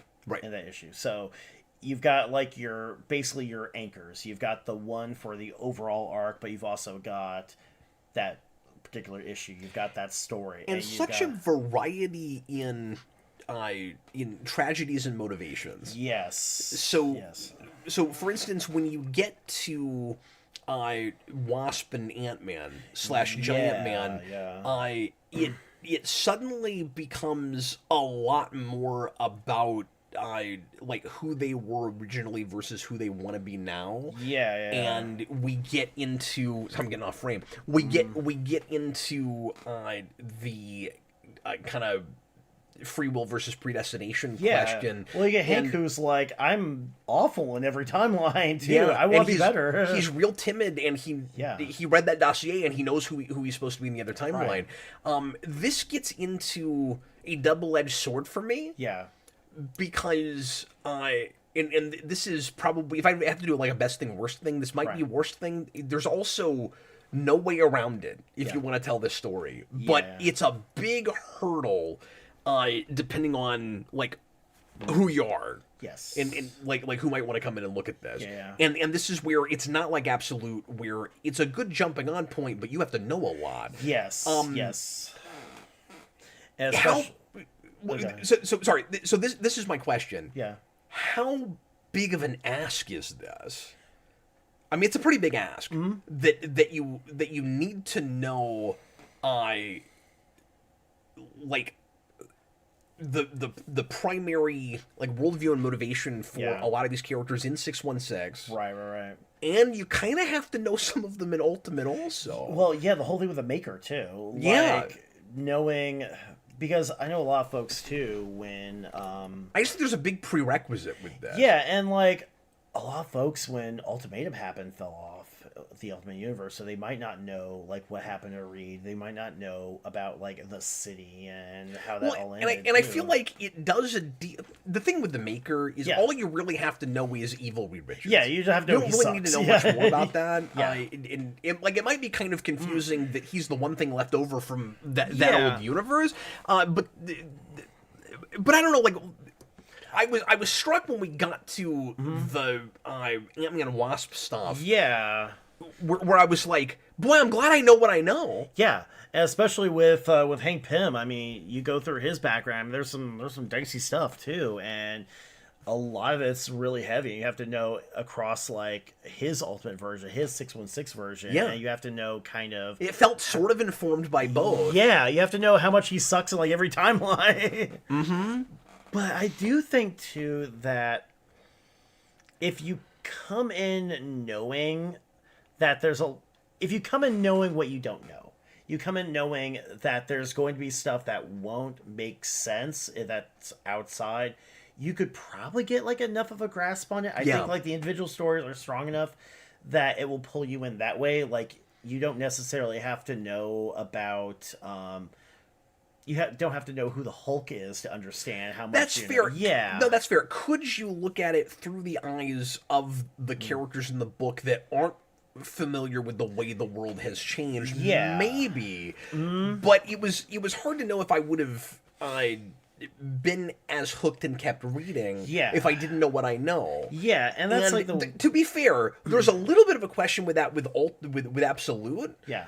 Because some of the fun of that is the way stuff is retooled and reworked and rearranged. But that to me feels like a two-tiered level thing where if you know, it's cool to see how those things are changed, but could you come into, and this is absurd, but like, could you come into Absolute Batman having never read a Batman thing and you don't even know what Arkham is in the first place? You don't know what Arkham is versus Arkham. Yeah, exactly. Well, you could. Yeah. And it would still be a perfectly valid story. Yeah. This feels like a senior level college course to me. And the thing with like the Absolute books is it's more fun if you know what they're referencing, but you also, I mean, you don't need to know anything about Wonder Woman to see her like fight a kaiju. To see her, ride like a death Pegasus. And don't tell me too much because I haven't read that one. Oh, no, it's good. Let me just say that. That's what everybody's telling me. Yeah. I'm hearing a lot of that's the best one, and I haven't looked at it yet. I need to. especially after reading some Perez. Now I'm more interested in reading more Wonder Woman stuff. But anyway, I'm struggling to say some of the things I really want to say without giving too much about the sport. Yeah. But I will say my favorite bit, and again, doing the best thing, worst thing. I think my favorite bit with this is, and maybe this is like too typical of a character reveal at the end of an issue thing, but the character that Captain America goes to save at the White House, boy, did I love how that was handled. Yes, that made me very happy. The whole time I was like, I see exactly what you're doing. I see, and I love a good pun too. And it was just kind of great. It really was. Well, can we get away with spoiling then? I think we could. Okay, okay. So this is spoilers. So if you don't want to know about this, shut us down for like 2 minutes. And then we'll continue. But I kind of gushed at this. Yeah. I really loved it. So Captain America has a... I said 2 minutes, maybe 5. I'm long-winded. Captain America has a one-track mind, and he is intensely focused on bringing his country back. Yes. And for whatever reason, that bit of it really resonated with me. Where he gets brought out from ice, and it's Captain America's worst nightmare. Yes. It's like, not only has America changed, like usually it's Captain America comes out of the ice and he's in a more cynical world and it's kind of a nightmare for him. Right. Now he comes back and it's sort of like if the Nazis took over. Yeah.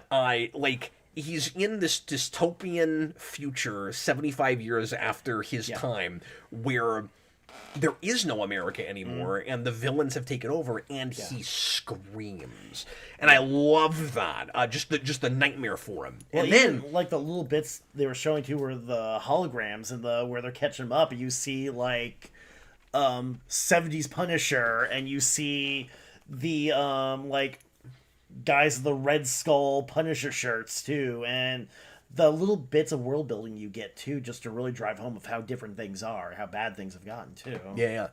So Captain America's going to storm the White House. Yeah. And he says, "I'm going to save America." Yeah. And it's like basically the only line he says through the issue. He keeps saying that. And it could have been Tom King irritating. It's not. But he goes, "I'm going to save America. I'm going to save America." And then you find out that this insane villain that has moved into the White House, Midas, who's wearing the original Iron Man costume, he says Norman Osborn got the lion's share of the Iron Man stuff, but he got that one. He got that one, yeah. Okay. And he goes... This whole thing is weird and surreal and fun, but he goes, I've got this this girl trussed up who's powering things for me. Yeah. And you get to the last page and you find out who it is. Right. And Captain America goes in to save her. And of course, once you get to the page that we're on now, you know who it is if you know anything. Yeah. But just getting to see it play out then was so fun. When Captain America goes up to her, and just before this, he once again has said, "I'm here to save America." Yeah. And then he goes up to her and he says, "What is your name?" And you flip the page, and it's a full page spread, and she says, America. And I went, I don't know, it's so good. You know what I love too? That panel when you see her actually like in the machine too, where they're like stealing her powers. It's messed up. Yeah. It has that star too. Yes. No, it's free. Well, and I don't think that would have been as impactful for me if it weren't for, and I know not everybody feels like this, but if it wasn't for Multiverse of Madness, because I loved her in that. Yes. Like, I loved her in that. Oh, no, she was great in that. And that's a character I've never given a crap about. Yeah. And that's one of my favorite new characters in MCU. Yeah. And the fact that her like star portals are so iconic now too, seeing it in that context was like, oh. No, that was cool. But yeah, would you green sign flip this? I was really happy with it. I would actually, yeah, no, and I know you were showing you've got some of the Fantastic Four stuff from issue 4, which I didn't even put that together. I'm stupid. It's issue 4. It's 4 panels. It is issue 4. It's 4 panels. There's like, oh, what's the 4th dimension? All right, it's time. It's like that. No, you're right. They are laying on the plays on words a little, even for my taste, because I love a good pun. But and so there was that bit too where Doom, that works for me. It works. And the thing too is like, yeah, it is a little corny, but kind of the best way to, especially when you're seeing like how bad things have gotten, especially. I think the reason it works here and not in a lot of regular 616 right now is because the story itself, is taking itself seriously enough. You know what I mean? Like it doesn't feel tongue in cheek about it. Right, It doesn't feel like it's pointing at itself and laughing. Yeah, no, and especially when spoiler, they show Sue, and it's like, well, all we can do is, she's got radiation poisoning, and all we do is watch her fade away. And then like Dr. Doom says like, yeah, when I get like this, I go to my dark place. I go to my negative zone. I didn't like that. That was a little corny, but that was a little corny, but still, it's like a lot of it felt intentional, and it felt on purpose. It felt like it tied together the greater, actual themes of the issue. So, Doc Holiday's $5 super chat. Thanks a lot, man. My biggest Ultimates gripe is that it's incredibly political and at times radical, but their problem boils down to one baddie messed up the timeline. I mean, that's also kind of like superheroes too, because you're going to whatever like the political themes are, whatever the actual like think behind them. You need. I mean, it's also like with a lot of the movies too. Especially you heard this with like Wonder Woman, where you had her going into World War I, but it comes down to like a fist fight with her and Ares. Yeah, that you need to have like the supervillain. But I think the point he's making is what point is the book making with its social commentary if there's one singular supervillain that's behind all of this. And the reason that works okay for me with this, and you're right, that is a problem with stuff. And there were some places where I was concerned it was feeling really heavy-handed with the social commentary. It jumped over a hump for me when I decided that it was getting real. Well, it was two things. It was that it was really exaggerating stuff, and it was because it was complaining about everything. So it wasn't. So it wasn't like just conspiracy theory Illuminati stuff. It wasn't just corporations bad. It was anybody with too much power has the potential to. And like this is standard. We've lived with this, of course, with 100 million superhero stories.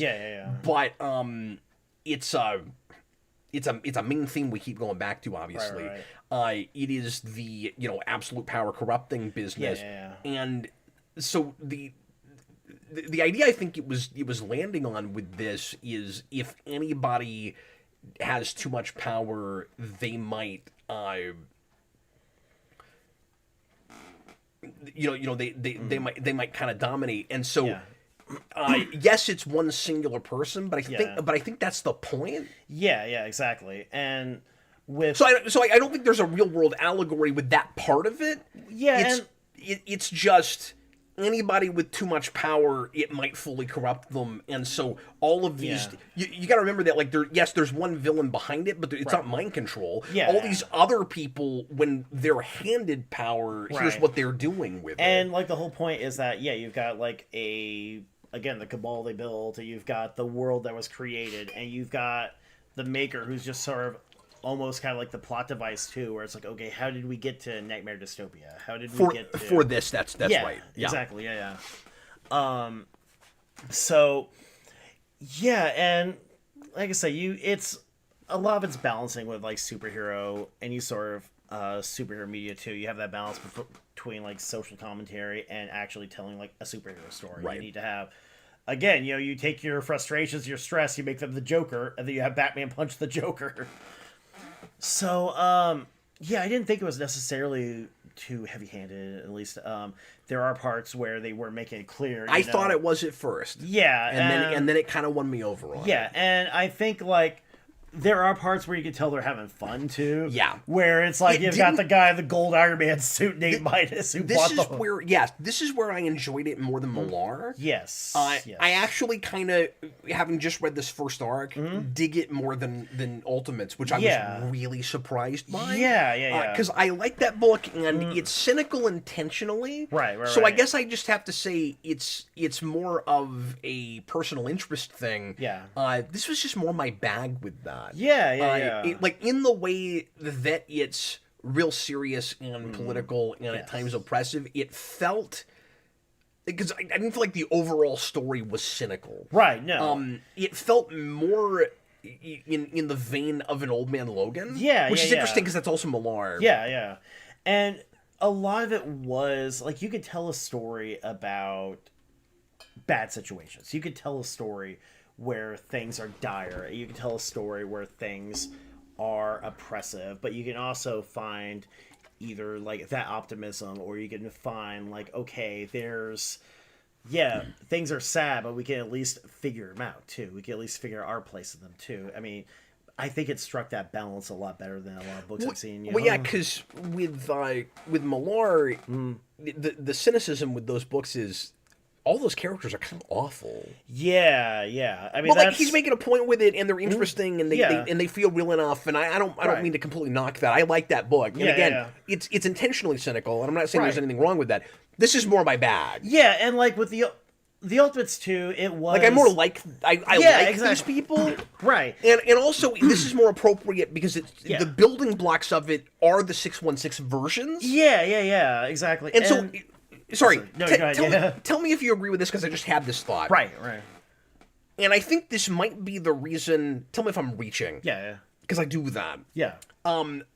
This might be the reason that some of the Ultimate costumes or something close to them are used. Yeah. Besides the fact that just we called it Ultimates. Yeah. What it feels like is a... more, dark, oppressive, cynical world created by the maker, and kind of recreating the world. It's like, in a way, he brings back the Ultimate Universe through 616. So it's like these characters have the potential to be their darker counterparts. I could see that too. Like, and they have a choice to make. Right. And what makes it less cynical with that is it feels like the point of it is everybody's got a choice, and it's not just destiny. Not to say that and that's a big theme in the book too. That's a big theme where, again, like the Hawkeye story, where you had like Clint Barton doing the Spider-Man No More thing, and then a new hero is like, oh, I can use this, and that's this universe is Hawkeye now too. So that was another place where I was a little bit worried about the political commentary. Right. When we bring in the Native American Hawkeye. Yeah. And it won me over on that okay by the end also. Yeah. And like sometimes too, especially like it helps that's that character's worldview. Yeah. And I don't feel like the book is exactly coming down in a place with it. Right. And that character's not perfect. Right. Because Captain America has to... Is it Captain America that deals with him, or is it somebody else? Yeah, it's Captain America. And like, Captain America kind of has to talk him down from doing something like making a giant mistake in kind of being a terrorist. And it's also interesting, because we didn't talk about this, but... Yeah, they call the Ultimates terrorists. The Ultimates are framed as terrorists. Right. And then Hawkeye basically is one until he joins the group. Yeah.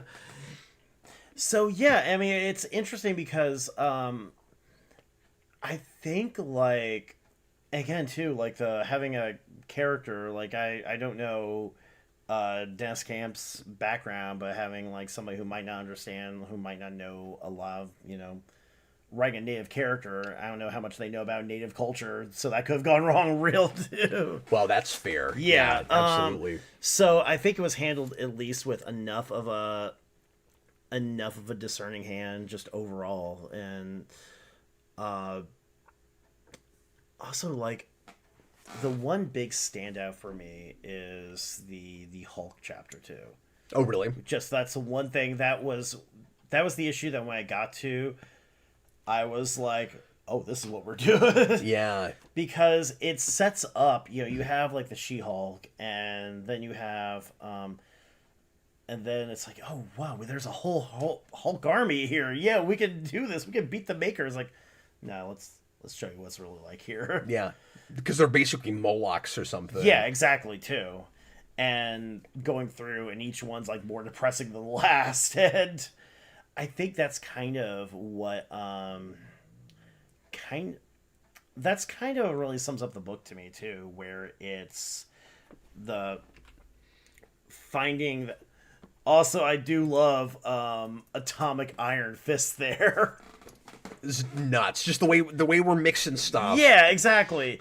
But this works better than Rogue Storm, at least so far. I say sight unseen for Rogue Storm. I just wish that the regular 616 books were looking at this, because this is the creative way to do that kind of thing. Exactly, yeah. So, but yeah, when I got to the Hulk stuff, that's when like the whole... Because it's finding like creative ways to talk about things. It's finding creative ways to subvert a lot of what you expect. And it's making, the point it wants to make, but not sacrificing, like, this is still a superhero story, and we're following the good guys who theoretically are at least probably going to win at some point, you think. It also feels like once you've gotten to this place, I'll break this down real fast. Yes. Where you had an ultimate universe that we destroyed. Yes. And we take a character from that and reinvent 616 to make a new thing that we call Ultimate. Yeah. When we get to that place in comics... Right. It's feeling more and more like we're running out of places to go. Yeah, and I think too that's also... And again, it's like it's a criticism and a positive with this. It's a criticism... Yeah. And DC is doing the same thing with Absolute and other things. Like with their, various... one-off Batman continuities, where it's like, what is one more way we can do Batman? Yeah. And every time there's a new one and it's really creative and different, I go, I guess there's still legs in this. Yeah. But I always worry now that we've done this one. Yeah. Where else is there going to be to go? How do you top it? Yeah. And I mean, a lot of that too. I mean, it's real easy to burn yourself out, and it's really easy to, like, if you're just trying to, like, okay, how do we top this? Eventually, you're gonna, to use a pro wrestling term, you're gonna hotshot the territory. But you kind of lose sight of, like, I think the one thing I would say is that if you're going to do this, if you're going to follow this, not try and repeat it, try and do something else. Yeah. Because well, of course, yeah. Yeah, I mean, that should be common sense, but you get surprised. Well, what's nice about this, if it's finishing, is there's every reason to do another alternate continuity that doesn't have to be a soft reboot thing where it doesn't have to be connected to anything. And it's really interesting that, I know I keep harping on this, but it's really interesting that both companies right now are doing the same thing. Yeah, exactly. In really different ways that feel like, again, they're almost for different audiences, but where we go, it can't just be another, like actually another Ultimate, like just a new universe that's not connected. Yeah. And obviously, eventually, naturally, of course, we had to start crossing Ultimate. But it was supposed to be its own thing that never crossed with any. Yeah, exactly. It's interesting that the new Ultimate and Absolute are both created by a supervillain. Yeah. And I guess, that gives you, like, a built-in story, too. A built-in story arc. It's like, all right, the final confrontation's coming. Whatever this world is, it's building to fist fight. But, like, if this is ending, or if it's not selling well, eventually, and I know it was the start, I don't know how it's doing now, but, like, eventually there's every reason to just try another one. Yeah, exactly. And just don't base it on the regular continuity. And I will say, too, that we're talking about how it's the ultimate version of the 616 that's become the ultimate version. In a way, that kind of weird mix helps it, because there was that sense at the beginning of the book where like the timeline was such a mess that we're just trying to figure it out. Yeah. And I think having that, if there's anything that would help like a new reader come in, somebody who doesn't know anything about the last like 10 years of Marvel, that would help them get that firm grasp on this book, is that whatever they're fighting is so much of a mess that they're just trying to unravel it the best they can, too. That's true. That's a place where it's almost that editorial meta commentary in the same way that Blackest Night was in about how we resurrect characters too much. Exactly. John Ty, $5 super chat. I do like how this story talks about the lines between being a terrorist and a freedom fighter, and of course that depends on your perspective and who your who your enemies are. Deep Space Nine was very much about that. Yes. With Bajorans and Kira and stuff. But yeah, he's right. That's a good aspect to this. What was that? We'll finish up here. Nicholas Bodo. Sorry, what? I was gonna say, what was that? I think it was a Chip Zdarsky book. It was the Avengers book. It was like it just came out not too long ago. That was kind of similar. That was the Avengers in like a dystopian timeline. Oh, really? I can't think of the name of it, but there's like a part where Captain America tries to give a Captain America speech, and then afterwards he's like, didn't work. No one's fighting, the tyrants now. Is it because he said do better? Did he? No, he didn't say that. I mean, shouldn't we all? Nicholas Bono. Hey, Captain Chris, how much of Hickman's Marvel run have you read, and would you recommend? I'll just say, like, he's done multiple stints on different things. Yeah. And Hickman always has a big, giant master plan. Yeah. But he does have different segments. Yes. Like, and he does tend to go back to these, kind of like Morrison, where like he'll go back to things that he set up in other things, but he didn't necessarily know he was coming back. Yeah. So I just sort of take issue with run. It's kind of multiple runs. Yeah, exactly. He had his Fantastic Four stint, and then he had his X-Men stint, and now he's doing this. And so apparently, am I missing anything? Well, he did Avengers for a bit, and I guess Matt Fracture's actually told this story in like interviews where, at Marvel they always have those big like getaways, like those big whatever it is, like their like retreats or wherever they go on, where everybody pitches stories. Yeah. Mm-hmm. And apparently, so I guess Jonathan Hickman's from like North Carolina somewhere. He's a big Sporting KC fan for some reason. Odd enough, but yeah. But apparently he goes up to like a whiteboard and they're all getting ready to pitch what they want to do for their Avengers. This is right before his Avengers run. And he goes, "Y'all know how everyone dies?" And that was how he pitched his Avengers run. Just, y'all know how everyone dies. Oh, weird. Yeah. Is that how he talks? That's how he talks. Apparently he's got like a really thick Southern accent. Dan Schneider is trying to keep his lead here. He says, $2 super chat. Thanks, man. We need Ultimate or Absolute Spawn rebooted. Spawn sort of did this. Yeah. I don't know if you know that, and I haven't been keeping up or anything, but Spawn is now... So, like, they don't have two separate continuities running, I don't think. Right. But they kind of rebooted, like, Spawn New Universe. Mm-hmm. I think I did. So now they have kind of like a team of Spawns. Yeah. And then they spun everybody off. So that's why you've got Medieval Spawn and Gunslinger and all of that. Yeah. And it's much more like a team superhero book now. Yeah. Than it ever was before, and it still looks real convoluted and like they don't get anything done issue to issue. I mean, like the couple of things I went and looked at, it's exactly what it was 20 years ago. Like nothing has really changed, except it looks like, I mean, it's splashy again like it was at the start, and it does look more like a superhero. Yeah. So there is that. But anyway, just saying, like, I would love to see Spawn completely started over from scratch, not soft reboot like this is, because it is like that. And I'm sorry to say, without McFarlane's involvement in any way. I would like to see somebody else do it, but it is his baby, so that won't happen until he's not with us anymore. But whatever. Anyway, I mean, it's funny too, because I know we were talking earlier about how he his big thing with Spawn and with the movies and the TV shows and the cartoons, how he wanted Spawn to be like the only supernatural thing, and which is weird considering like the last 30 years of comics too. But I mean, it's an instinct I do get where you want to make your one thing special, but you lose overkill. I just can't have that. Stan Lee made fun of Todd McFarlane and Rob Liefeld on that public access show. I know. I've seen that several times. It's great. Bob Hun, Cap, how would you reimagine Spawn? You do a full pitch video on that. Let me think about it. I might do a thing like that. I don't immediately have a great standalone pitch. Dan Schneider says in a video I started to talk about what my pitch would be if I revamped Spawn. I don't remember that or what I was gonna say. I would need to give that some thought. But I've been talking for a long time about doing pitch videos for various things.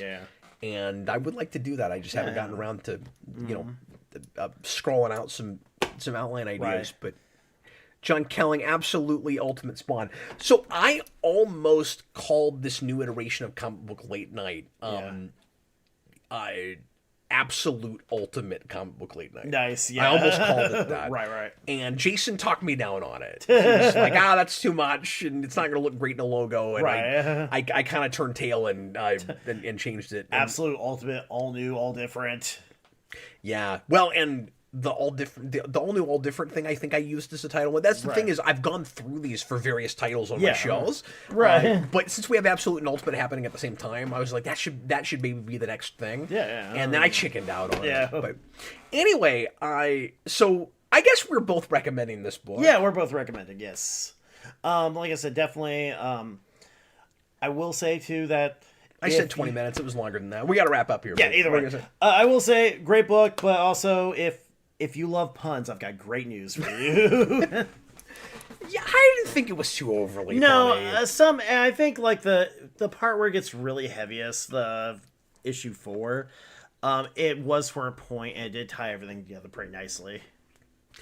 Well, even if he did go to the negative zone. The biggest compliment I can give it is by the end of 6, like I've got to read the rest of it. It's a really effective ticking time bomb. The end of every issue, it's like how many months left before the Maker comes out, and I'm like, I gotta know what happens next. And Hulk is real menacing. I really like the way Banner is handled in this. I can't talk today. I always like morally ambiguous or evil Banner. That's always my favorite version of the character. I'm not a big Hulk guy in the first place, and I like him as an antagonist. Have you read Immortal at all? Immortal Hulk? We reviewed the first arc of that a couple of years ago, and I really liked it. But I've not continued. I don't remember anything about it. I just remember liking it. But it's, that's a book that goes in some, real interesting directions.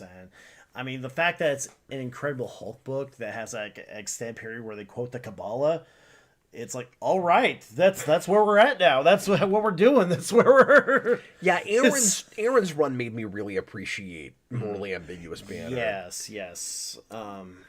Joel Davis, did they ever do my super chat? I think we did. Maybe. What was your... I'm pretty sure we did, but now I gotta go find it. Hold on. Joel Davis... Oh, maybe we didn't read this. Apologies. $5 super chat. Given Marvel Comics these days just being testing grounds for future MCU films, we talked about that at the start. How much of what's happening now could inform the MCU's future reboot? That's interesting. Yeah. Going back to Hickman, they certainly could look at Powers of 10 and stuff. Powers of 10, the Krakoa stuff. I haven't seen Fantastic Four yet, but I've heard that I've seen the clips of, Ben Grimm with the beard. So I know that, they at least were looking at him a little bit for that stuff. Well, that and it has a future foundation. Yeah. So, hopefully I'll be able to talk a little bit more intelligently about that Saturday. That's my plan to see that movie. No, that's a good call. They're probably going to look at Hickman before they look at anything. Because he's also and it's also, well, I was going to say it's important to note that a lot of their stuff hasn't been landing lately, but that also doesn't always stop them from using it. Yeah. Like nobody ever cared about Ironheart. Like, it's not, like, it doesn't always stop them. Right. But they also have remained several years behind. Like, I think. I don't know if there's anything they've put out recently that went to anything only 2 or 3 years before it. Yeah, I mean... You know, like... I mean, Ironheart... Red Hulk is 15, 20 years old. Like, oh, wow. Like, they're... right? You just aged me right there. No, but I'm just saying that's been around for a long time. Yeah, it has. Like they're not going to super recent stuff, I don't think. No, yeah. And I imagine, too, that they want to know what has the staying power, too. They want to see what's been around, what's kind of held up, at least. Well, you say that, but another thing that they have liked to do... Or that they used to do more of, is they would introduce a thing in a book that they were planning on doing in a movie and then get us there in the movies. Like, like they would do that some. Right. We had that with Age of Ultron. It was weird. Yeah. Because remember, like, that was a book before the movie came out. Yes. And, like, they didn't use anything from that book, but they were, like, testing the title or something. I don't know. I mean, it's weird, too. It's like, okay, we got something that looks great on, marketing one sheets. Yeah. I mean, it's weird because, like, I know a lot with, like, Age of Ultron that when Whedon came in, you had, like, the in-house Marvel writers, and he was like, I'm not using anything they put out. And a lot of, like, the screenwriters who had been working on that were like, okay, great. We're trying to tie this together. Okay, Dan Schneider had a collective $11 in Super Chats. I'm just making sure that nobody went past him. We had a few $5 on their own, but I think Dan Schneider still wins the evening. So, Dan Schneider, if you're still with us, feel free to throw in a suggestion for next review. And if I don't see it, we'll stall for a couple minutes. If I don't see it in the next couple minutes, you can leave a comment in this video, or respond to any post in the community tab. I'll see that, and we will review whatever you want us to for next time. I guess I did see Daredevil Born Again too did it? Well, no, that's true because although I think because at that point Chip Zdarsky had been on I mean it's more I recent, wasn't but thinking so much about the TV side, but you're right. Oh, looks like he's got... So he says he's going to go with either Ultimate Wolverine or Absolute Wonder Woman, whichever one you prefer to do. So that's tough because... On the one hand, I really want to read Absolute Wonder Woman, of course. Yeah. But the first 2 things I reviewed were Absolute books. Yeah. And it feels like we've talked about nothing but that. And then the very next thing was Ultimate, but it was Ultimate, which is Marvel's version of that. Right. But then we're going to have to do that with Ultimate Wolverine anyway. Right. And I did read the first issue of Ultimate Wolverine a couple weeks ago because people were talking that up in the comments, and I was curious about it. And the art is awesome. I haven't had a chance to read that yet. It's neat. Yeah. So I'm real tempted either way. I don't know. I'm in like a coin flip sort of place. Maybe I'll let Chris pick. Now, Chris, do you know if you're going to be here next week? I don't know if I'm going to be here next week. I'll let you know. Yeah, let me know. Yeah, definitely let you know. But I'll let you pick. Okay. And then if you're here, you'll get to do the one you picked. Yeah. I will say, too, that I haven't read Ultimate Wolverine yet. I have read Ultimate Wonder Woman, and it's great. It is basically like as... And they're both W characters. Yeah, that's true. Well, one's a double W character, too. Mm-hmm. Ultimate Wonder Woman... He could be Wolverine. He could be Wolverine. I'm Logan, the Wolverine. Just has a lisp all of a sudden. Logan's got a speech impediment. Exactly. Ceiling factor can't read. I'm Logan, the Wolverine. I'm Logan. They call me Waves Outwit. They call him an omelet? What? They call me Wucky Dwim. Anyway, so guys. So, yeah. I'm so listening. But yeah, if I had to pick, Nico Spoto, you should make a poll. This is Chris's first show. I'm gonna let Chris pick. I will say too. Are you gonna flip a coin? I will say, given the choice between the two, I would recommend at least Ultimate Wonder Woman. Absolute Wonder Woman. Yeah. But no, I'm sure that's the better of the two. But which one would be more interesting to review? Maybe Ultimate Wolverine to review, because I will say that Absolute Wonder Woman. I'm letting you pick. Yeah. I might have to flip a coin. It's tough. Here, I've got a D20 somewhere too. We're slowly. Dan Schneider, Absolute Wonder Woman is what I'm leaning toward. Well, he gets to pick. If he's leaning toward that, let's do fair, that. Yeah. All right, that's I what will we'll do say. I'm slowly trying to introduce Captain Logan to D&D. Don't tell anybody, but. Well, I need Chris to help me figure out the Power Ranger RPG. Yes. Because the rules are confusing, and I've written an outline for what I want to do with a story for that. Right. But I'm having a hard time cracking it because I've never done pencil and paper RPG. Yeah, and I just need your help with it. And you're going into like the Power Rangers game, which is it's not even a great system. It's kind of I mean, it's based on D&D, like it's based on 5th edition D&D, but like with weird stuff too. They threw in sort of, but it's got a tree that's real different. And it's odd. I mean, like their like dice adding system is totally different. Yeah, and plus, like I know that like the Yellow Ranger is supposedly proficient with like light weapons, but there's no light weapons in the book or something like that too. So weird. Yeah. Yeah, well, I'm sure there is in the later stuff, because I bought a bunch of the books. I have most of it. Right. But I haven't played yet, because I don't know what I'm doing. Yeah. And I need to get to where I can do it, because I've sunk too much money in that game to never play it. That is fair. That is entirely fair. That is the curse of all TTRPGs. I'm sure I've put $200 or $300 into that by now. I will say that there are like actual plays you can watch on YouTube. Just I have. Yeah. I'm still having a tough time with it. Well, and also I'm just timid because I've never done it. Yes. It's like running it versus just like going and trying out a game. Yeah. I've never done it. I don't know. But anyway. Yeah. That has nothing to do with anything. Yeah. I appreciate you guys. Thanks a lot for watching. Chris, this is great. Yeah, it was great. Thanks for having me on. Yeah. I know this is a long one tonight, but we've not done this together before. No, yeah. And it's we hard both like to ramble. It's hard not to just throw out everything you know about comics. Yeah. So you're not wrong. So next time Chris won't have anything to say. He said everything he knows about comics. I'll just sit here and be like, yeah, it's good. I'm good. I'm fine. I have to have a good time. I'm good. Good. Absolute Wonder Woman's good. It's good. There's monsters.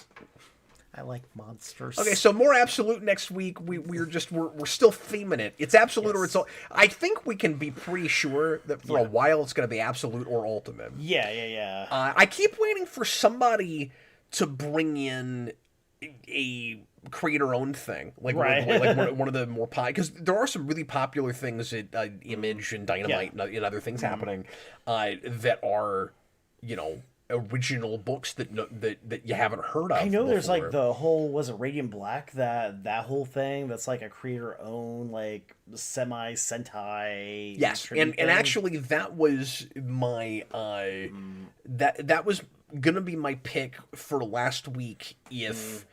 I'm sorry, for this week if we didn't get a super chat last week, but then we did, and so I had to let them pick. But this was good too. Dan Schneider, Jan Snyder, sorry, I don't know that many modern comics. I'm not up on creator-owned comics. Oh no, don't apologize. I mean, I've always been mainstream guy, but I'm not even saying it's a problem.